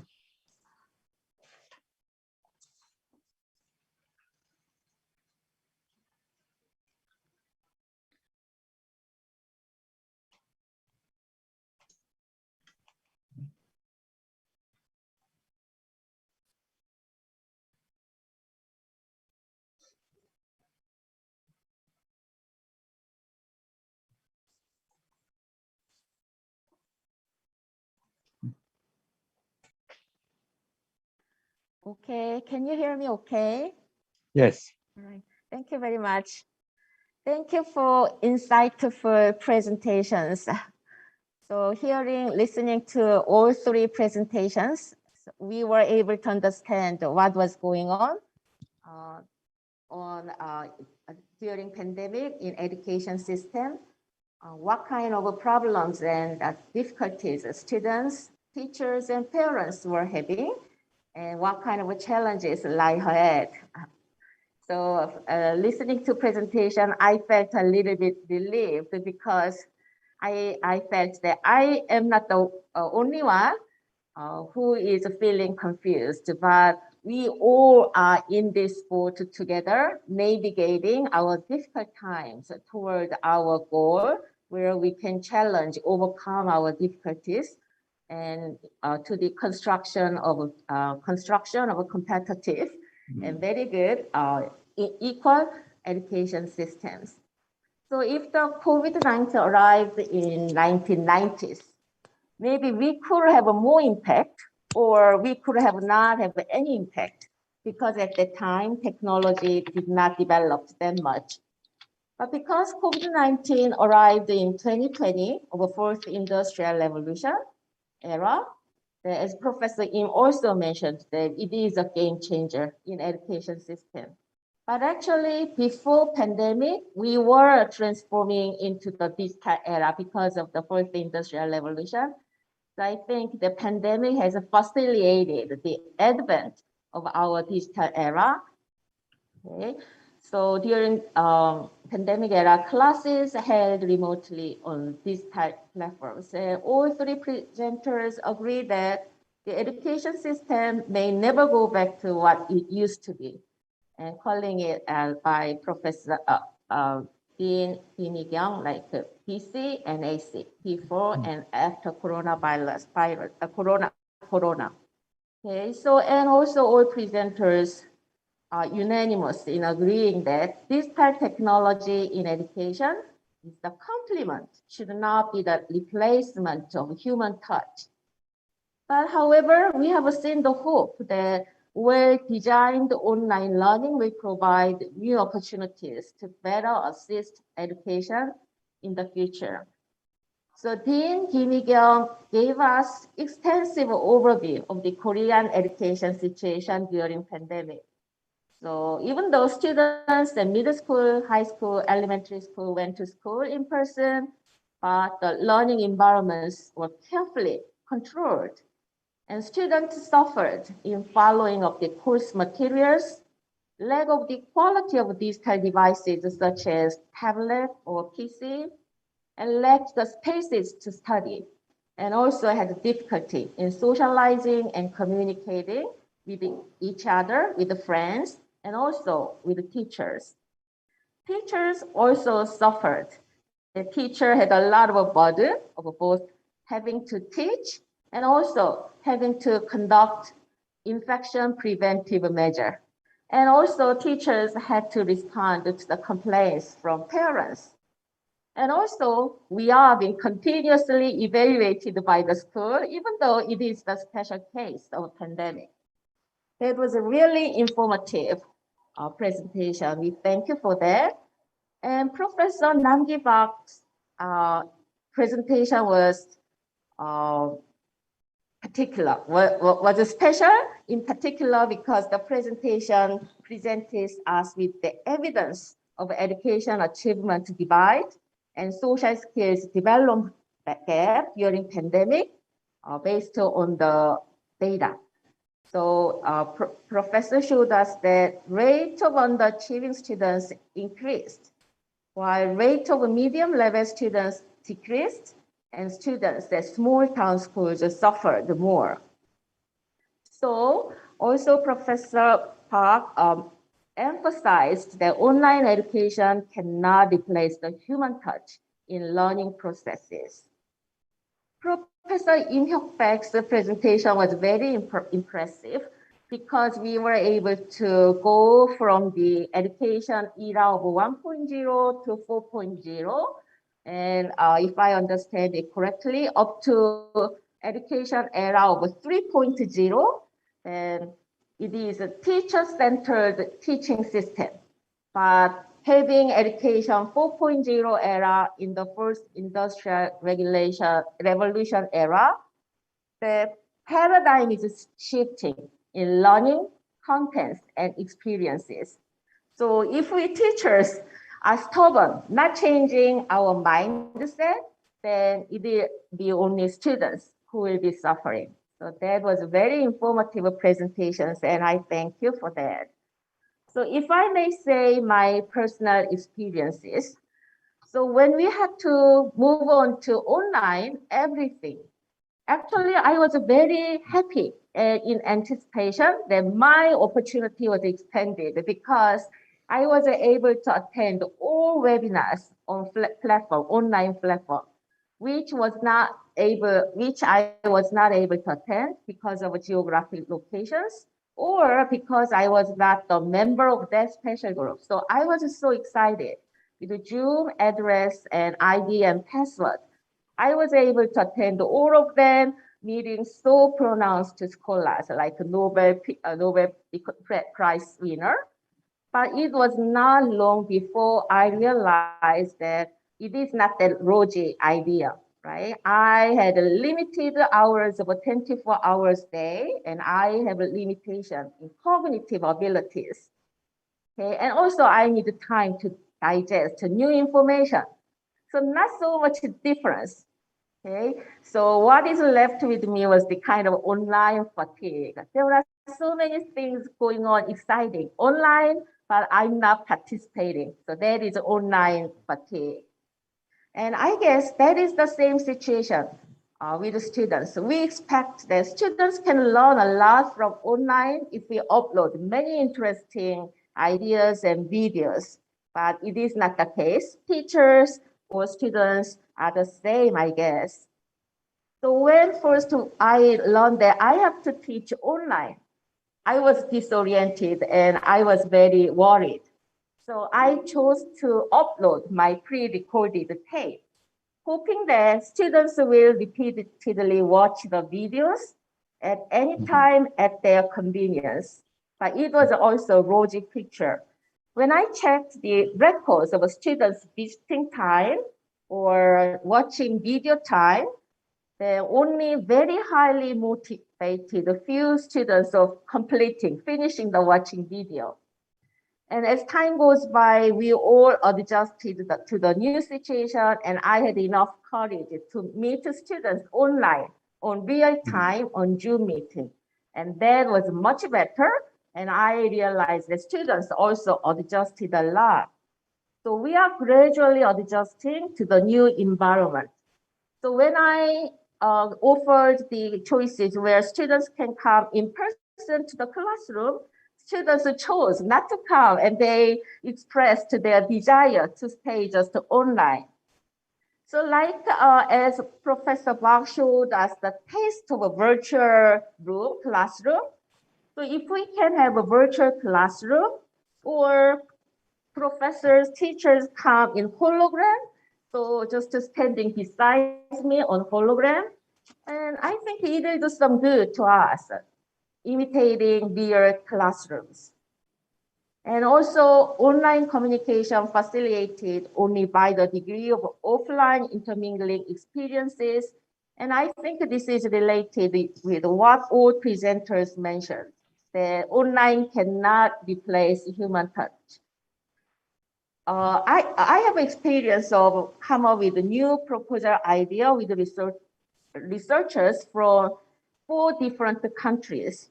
But we are very surprised how efficiently we were able to cooperate by giving and receiving emails.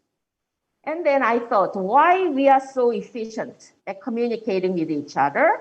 And the reason why was that we had offline intermingling experiences together. So we socialized offline together and we understand what the other party is thinking.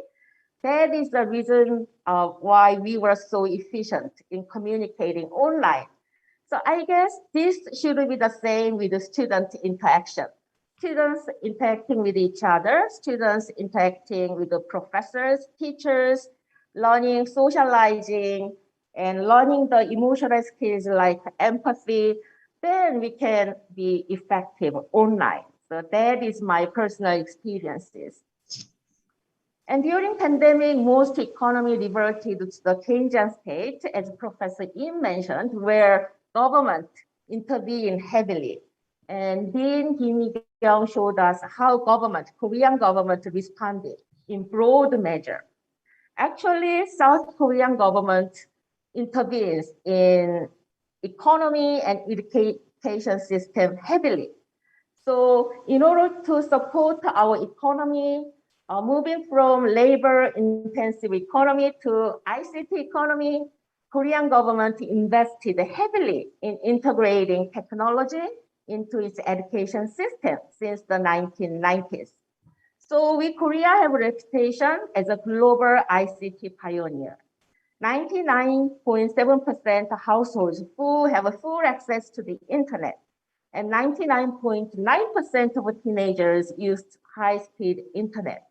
Also, in 1996, Korean government launched the nationwide ICT master plan. Okay, when they launched master plan, the idea was that it is to establish an open education society, a lifelong learning society, and an updated education and welfare society based on ICT, where anyone can access education with no limitation on time and space. So that was the idea. So from 1996 to 2000, main goal was to build ICT infrastructure. So each teacher received a personal computer. From 2001 to 2005, it was the era of reinforcing use of ICT. So the cyber home learning system and the national education information system was launched. And going on, we have improved quality of ICT education, or in 2010 to 2014, provide smart education, self-directed, motivated, adaptive, resourceful, and technology education. And also recently, the main goal was to promote student-centered learning. And for the past 25 years, the Korean government, Ministry of Education, has huge experience with the ICT education. So in vision, implementation, infrastructure, curriculum, and teacher training.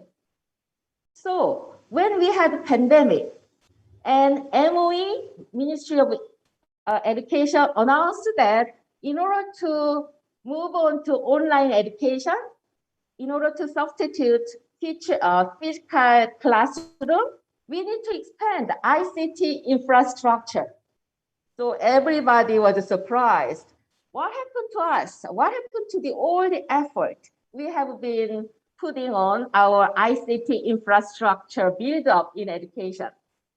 But actually, before pandemic, all the ICT infrastructure was not meant to accommodate all the students in the classroom simultaneously. That was the problem. So, so that MOE put their effort in adding servers at 2 major online platforms like the CADIS e-learning site or the EBS, Education Broadcasting System, online class platform.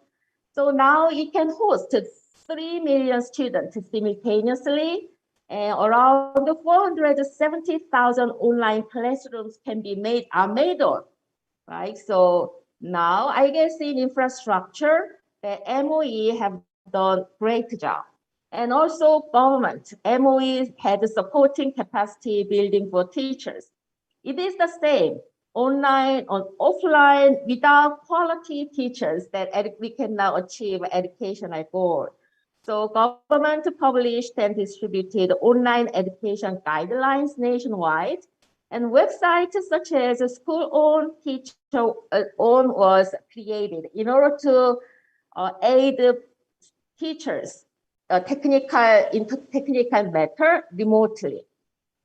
Also, Korean government put a lot of effort in preventing the digital divide and supporting marginalized groups by providing free digital device rental services. Also, public sector got the help from the private sector, like the big corporations like KT, LG, and SK, and they donated many devices, free devices, and offered the free mobile data access. So all the resources from public sector and private sector was mobilized in order to support the education system during pandemic. Then what is the problem? Once we have hardware ICT infrastructure, that is the sufficient condition. And if it is found out that it is not sufficient, it is only necessary condition. So from the CARIS 2017 research, that Korean students perform well on international assessments of computer-based reading and math skills, but perform poorly on qualitative measures such as interested in, familiarity with, and use of ICT to solve problems. So I think it means that even though we are equipped with high quality IT tools, that curiosity, motivation, familiarity, and adopting that skill in real studying habit is very important. Even though we have all very ICT, IT, advanced IT, then if we do not use it effective manner, then it does not affect our well-being, right? Even though you have a very high quality smartphone, only if you use it just calling it, you are not fully utilizing the ICT. So I would like to compare this AI after pandemic situation in education to the era where computer in the 70s and 80s was appeared. In 1970s and 80s, computer appeared, and we call computer as a general purpose technology, which means that it affects in every aspect of our lives, altering our way of working, doing businesses. But economists are puzzled. Even though we have computers here, productivity just stagnated during 70s and 80s, or even 90s. But only it was when in 2000, productivity due to computer picked up. So we figured out that we need time to figure out how to effectively utilize our advanced technology in everyday use. So I think it is similar with our online education or virtual reality education or hologram education. So we need to figure out how effectively combine online and offline, machine and human touch effectively. Until then, nobody knows yet, but I think our economy and our productivity will suffer a lot. So I don't know whether it will be 2 years or 3 years or 10 years. Also, we are not interacting with each other. We are not communicating. We are losing the opportunity to come up with very interesting ideas while talking with each other on the corridor in front of the water cooler. So we are losing all these opportunities. We are just meeting online, listening to videotape. So I think we need some time before we can utilize this advanced technology in education in effective way. Okay, so I guess my conclusion is not that much, but that is my comment. Thank you very much.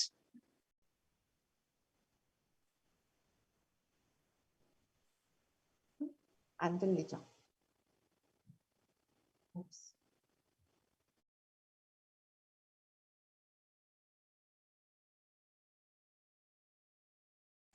주 박사, Microphone. 마이크로폰. Thank you very much for your very insightful comments on the three presentations. And because we don't have much time, so now it's time to listen to the last speaker from the Korea Cooperation International Cooperation Agency, KOICA. Mr. Chung-Sang is working there as the research fellow, and he has first-hand experience in many development the project, including education. Mr. Chung, could you make your speech now? Mr. Chung? Yes, Chung? can you hear me? Yes, Okay. can you hear me? Okay, can you see? Now, should I start? Yes. Yes. Thank you for your kind invitation. KOICA is a governmental aid agency of the Republic of Korea. I've been with KOICA since its established in 1991. And as you, all the presenters, previous presenters has mentioned that COVID-19, the pandemic had changed everything, and we cannot go back to the same as before. So as you know, I'm a discussant, but in this seminar, but on the time constraint and the diversity of the topics, instead of making some comments, I think it is better to sharing KOICA's response to the pandemic, and that will be more effective and meaningful. I try to keep my time. So my excuse me. Sorry.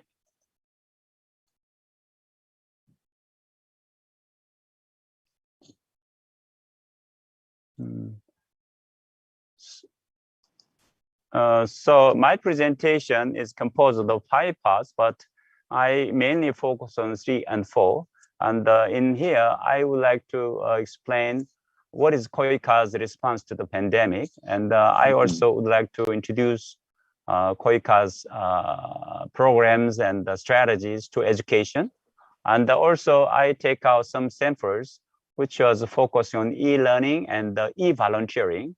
And because we cannot sustain our normal project and program. So for the global training, we applied e-learning, and also in the volunteer program, even though we have evacuated from all the dispatched countries, we have implemented e-volunteering program here in Korea. Of course, it is based on ICT.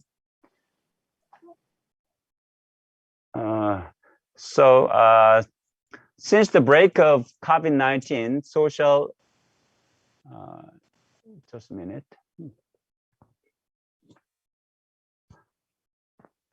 The COVID-19 social and economic indicators of how worsened, as you see. So 255 million full-time jobs has been lost.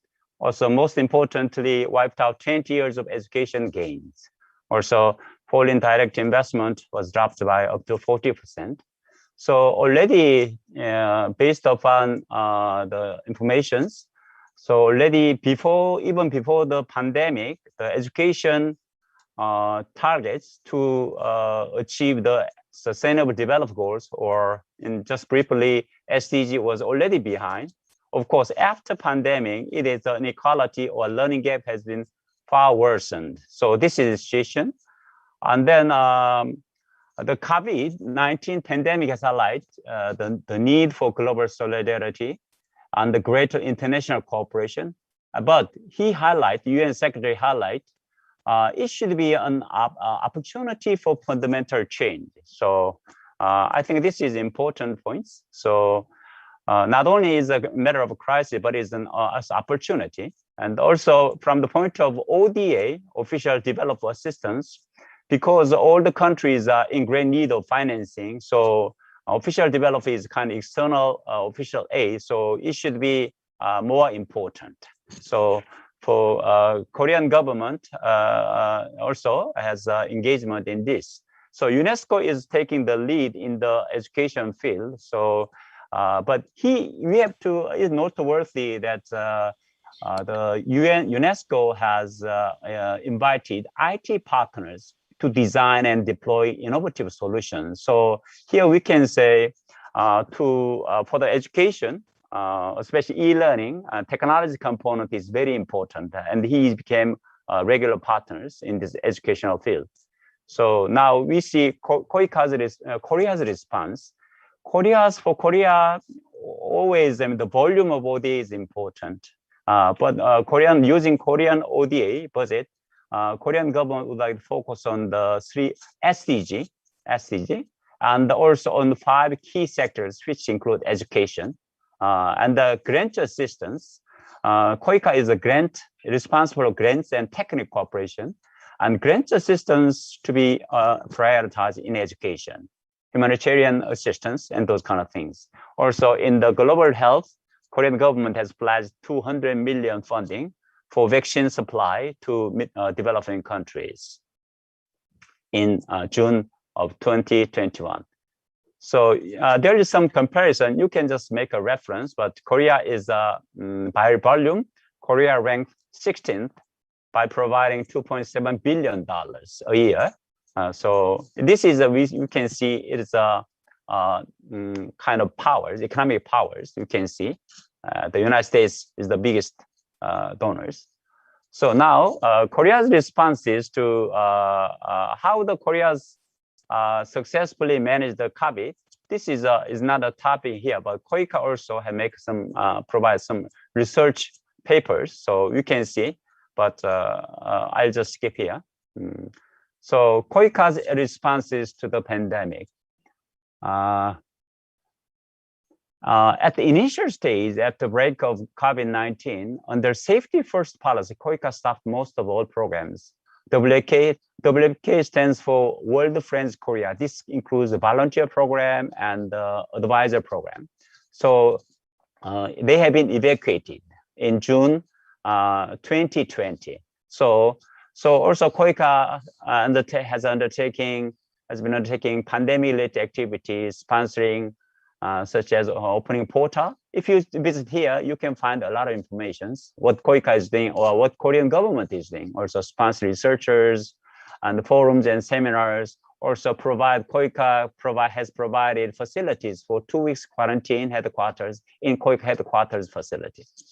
In the sense of KOICA budget, it experienced positive changes. In 2020, it was a 940 billion won, but now it became far bigger than that.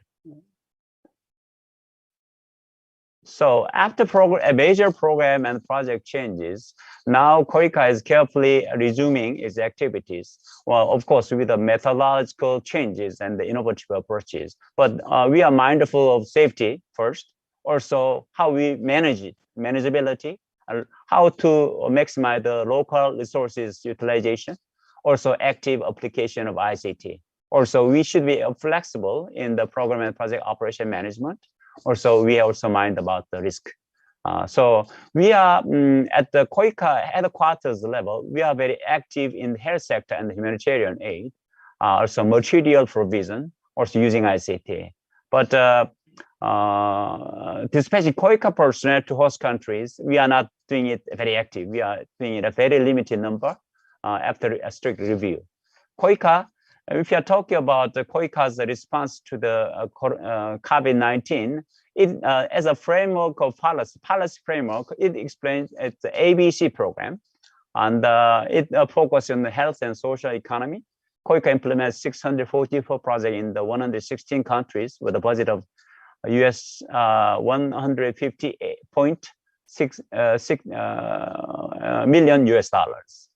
So KOICA sets up ABC policies, and it covers 2020 to 2024, focusing on immediate needs and particularly on health, ICT, and capacity building.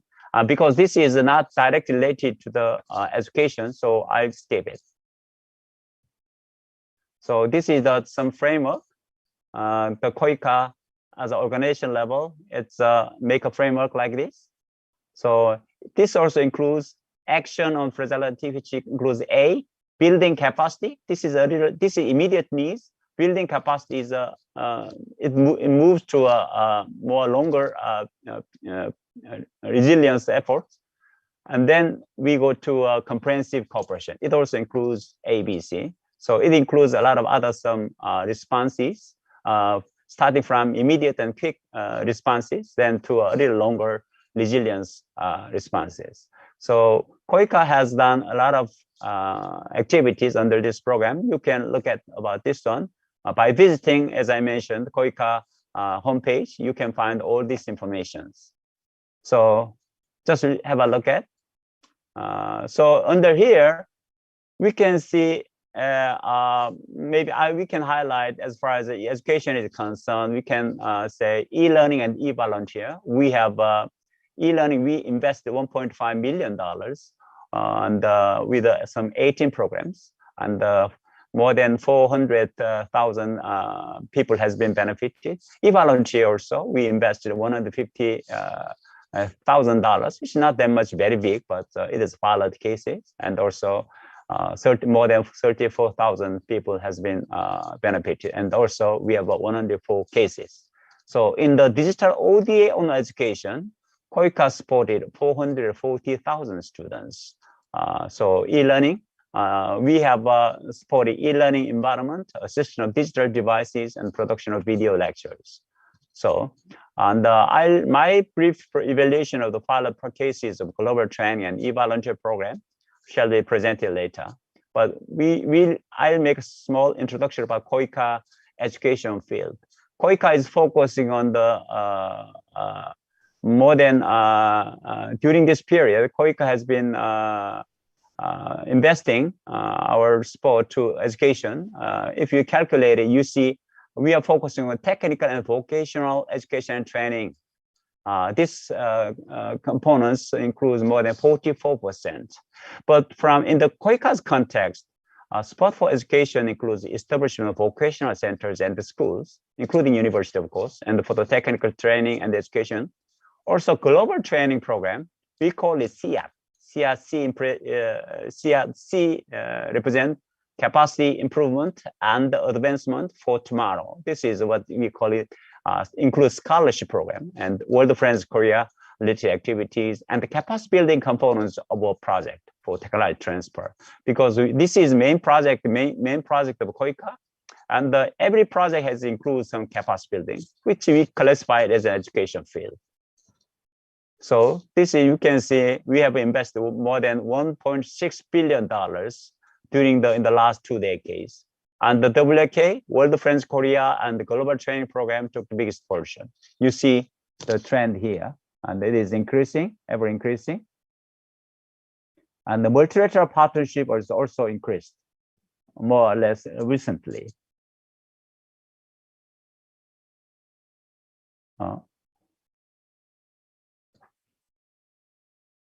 So this is a newly adopted midterm education, which covering 2021 to 2025.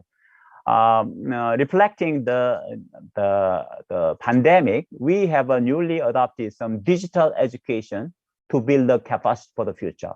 And this will be a kind of policy guidelines for KOICA to identify any project and programs. So this means we have a lot of projects will be identified, oriented toward this target. So now the current issue is that to provide the education is one thing, but how we can measure the program effectiveness or is also our headache. So reliable data collection, also constraints in project planning, because this is developed partners engaged.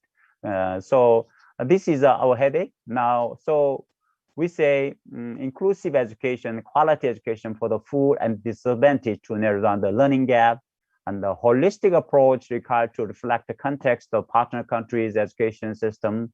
Also, internalize sustainable performance management by clearly defined indicator. Also, with the fast and the widespread VICT and usage, education for the digital literacy and higher education, it should be needs more stress. So I will not elaborate all this one, but at least KOICA is mindful of all some evaluation or performance indicator. At the outcome level, as you see in the, KOICA has set an indicator, proportion of youth and adults with ICT skills. So any project in the education, we would like to include these components, and we would like to measure it using this metrics. We also, of course, we have some definition of this and how to measure it, how to verify it. So other some indicator, I will like to mention it. At output level, we also evaluate number of curriculums developed, educational materials development, trainers, and all these kind of things at a lower level. But we are focusing on outcome level, not output level, but we also checking this one. So now for your reference, I would like to introduce the Develop Assistance Committee, the donors education field. So education ODA stood at an all-time high of $14.6 billion in 2019, taking 7.4% of the total ODA. This is an increase, but KOICA or Korean government is far more than this, more than 10%. You will see later. And the top donor is Germany, France, and US, and Japan also. This is in the number of in the volume perspective. So now it is Korea's ODA in education. This includes some bilateral ODA. You have to mind it, because KOICA, Korean government, is also providing more than 20% of the ODA is flow to the multilateral. So it is not included here, but education here is 12.2%. But I believe that if we include multilateral, it could be more than this as of 2019. So, so KOICA would like to highlight and also align with some related policies and with some cascading performance indicators. So also we would like to integrate some channels and also type of aid. KOICA has a lot of sectors, so KOICA also has some country programs strategy. Also, Korean government has country partnership strategy. Of course, all this policy mix should be oriented toward achieving SDG.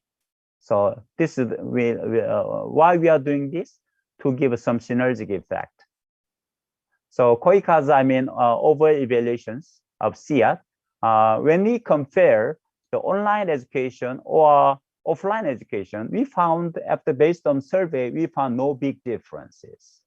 So you see in 2020, this has been undertaken by the online education, while the other previous year has been using offline. So you cannot see big differences. So, but there is a lot of findings, but we have time constraint.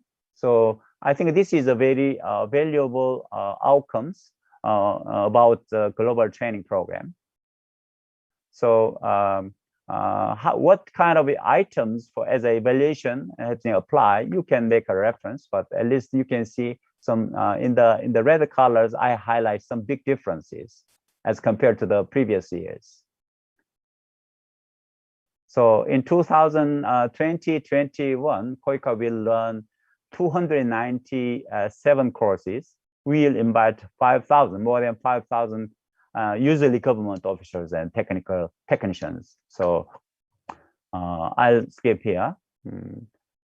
So what we are measuring, as I mentioned, measuring the performance indicator is always a headache, and also important to explain the impacts of our programs to budgeting authorities, government authorities. So we are providing this information to them to explain the impacts of it. Also, now we are talking about outline e-volunteer. I'd like to finish it within 2 or 3 minutes. So outline e-volunteers, because we have volunteers returned from because of the COVID. So 126 e-volunteer has applied for this, participate in this one, and we have evaluated the impact of it. And we have 28 countries and 90 organizations in the host countries engaged. So we have more than 14,000 beneficiaries. Also, major sector was education, because it is more or less easier for us to use the e-learning and the remote distancing learning, also health. So evaluation, methodology, literature review, and also we have, I already mentioned, in June 2020, we have evacuated more than 1,733. So main findings. So why we are doing this e-volunteer? Because there is a need, pressing need. We have to, when we have withdrawn, so the educational system in host country has been stopped, even closed. So we are trying to maintain their systems. Also, we have some pressing need for the sustainability of the WK program, and also program resilience after pandemic. So also, we would like to prepare for the future. This means we have to align with the government policy on digital transformation, also digital ODA, also job creation. This is why we are have initiate e-volunteer program. So we have some ICT tools, real-time interactive, and contents uploading using VOD, audio. So we have some best practices to sustain the Korean language program department. If there is no Korean volunteers in the educational schools, they cannot proceed to manage the education program. So in Egypt, because of their participation through e-volunteer, we successfully, the 268 have been graduated from the school university. In Cambodia, 79 has been graduated. So I believe that e-volunteer should be encouraged in the future. But it needs more sophisticated management system, also some more refined operational manuals, or more engagement of COIC offices for performance management. Doing is one thing, to measure the performance or impacts of the program is quite another thing. Because when we are implementing the e-learning or e-volunteer, so we have many stakeholders coming up. So we need some well-defined roles. Also, as I emphasize, the importance of performance indicator in a measurable forms. So also we found that based upon their survey, we found the digital infrastructure in the partner country and the innovative contents development is most important. So I would like to stop here. Other things just remaining. I leave this one for your further reading. In conclusion, I believe in the face of unprecedented hardships that COVID-19 is imposing on us, we shall not be stop here, but we not also return to the situations before the pandemic, but we'll move and evolve, as our presenters mentioned. I believe that now that how to deliver is the most important. What to deliver is also important. And as far as the knowledge or some information is concerned, we can use MOOC or mass opening platforms. But also we need some personalized educational service to the students. And also what is the most important is how to make it exciting. I think this is the most important point for our future orientation for the after pandemic. Thank you for your kind understanding. The rest of the information is for your references and reading. Thank you. Thank you so much, Mr. Chung, for your insight into what's going on in education. And also thank you very much for providing first-hand information on COIC's analysis and plan. Now, some panel is going to be open to the floor. Since we are under time pressure, I would like to take only 2 or some 3 questions.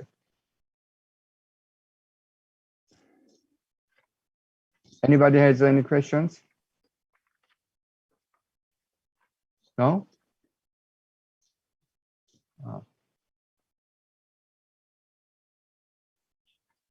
I have one the usual suspect designated the person who's going to raise a question always in my class. Mr. Eswini, do you have any questions? Hello, hi, Professor, and thank you. It's been a pleasure listening all this insightful information. As I'm from international, like I'm from Nepal, and I'm as an international student, I have one concern that listening to all the presentation, like when we are trying to think about the future orientation of education in Korea, there is an important factor is like the role of international students, because Korea is one of the major hub for international students to come here, explore and learn. So I'm wondering like how maybe like we have from Koika also presenter too, and even like sorry for the pronunciation. So if there is some inclusion in the point of international students perspective as well, it will be better when we're try to have some like, if the government wants to like make some mechanism, or if the like university or the concerned authorities. That is my concern. So what I just want to ask one question is that how the international student can fit, like if some of you provide a little bit insight on how the government like responded, or how they can be included in this overall junction, it will be pleasure. And it's been pleasure listening everything, and thank you, Professor, for mentioning. Any panelists who would like to answer this question? I guess Mr. Chung, you've been working for the Korea for many years. Because I mean, thank you for your kind, questions. And because mine was so heavy stuff. So anyway, as I mentioned, that based upon priority, we stopped actually some short-term training program, and but we continued our scholarship program. Because we consider it under constraint of pandemic, even though I think that this scholarship program, to be very frank, we take risk because it is very important. So I think that's through KOICA, as I mentioned, as compared to other donors, Korea is providing more aid. As I mentioned, in the donor countries, on average, they provide above 7.7% of total ODA, while Korean government has provided, I believe, is more than 13 or 14% of the ODA. So we will continue our efforts.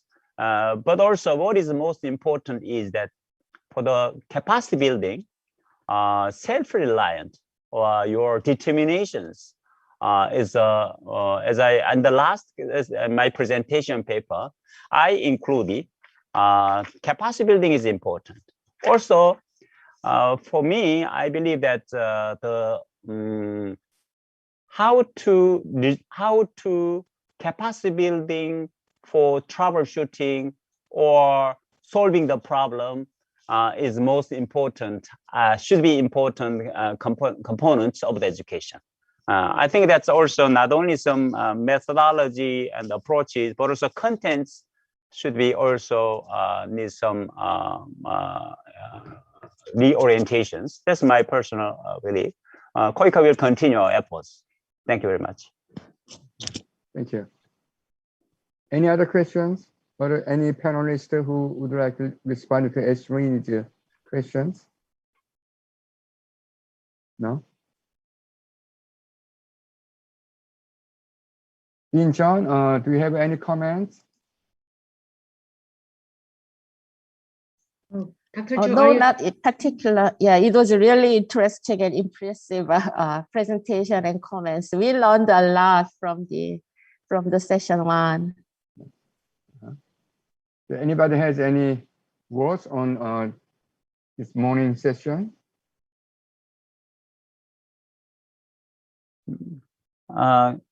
Maybe I can ask the one Professor Lim. is there any roles, greater roles to be played by the private sector? You explained the government's led policies or guidelines, those kind of stuff, but because of this COVID, ICT development should come from private sector. So I think that the private sector's engagement or leading role in the post-COVID is very important. But anybody can, if that any presenters can explain about the roles played by the private sector, would be appreciated. Thank you. I think it's a little bit the technological issue with some technology, and I guess Professor Park, you may have some good ideas. Yeah, actually, I wrote about a book about the Korean education power and private sector. So in Korea, we cram school or shadow education considers kind of crime or really negative way. But actually, last year when our President Moon announced the COVID-19 reaction of the government, he mentioned about education only one line. Government will support more money and effort for the private sector of education. But actually what he used is not the term private sector, private education. He said edutech, education technology. So if President used private sector, he will help private sector. People will get angry, but when he used the education technology, the government will support. So nobody care, nobody disagree about it. What I mean is, we have to think about different way.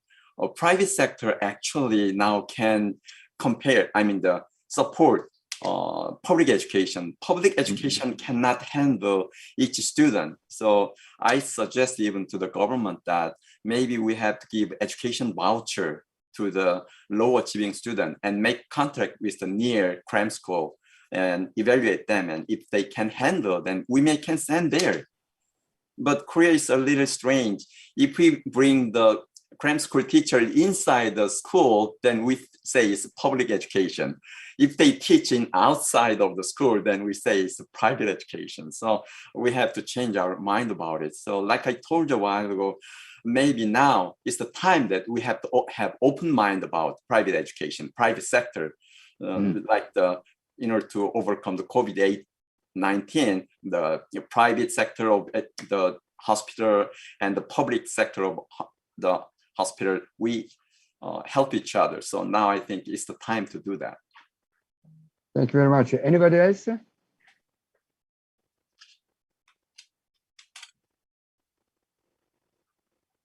Okay, if there's no questions, I have to wrap up this morning session. Thank you so much for all the participants in this session. And I think that we discussed some many some important and significant issues, very some fruitfully and productively. And some of the all of the presentations were quite some instructive. Thank you very much for joining this panel again. And I wish all of you to continue on this web seminar until tomorrow. Thank you very much.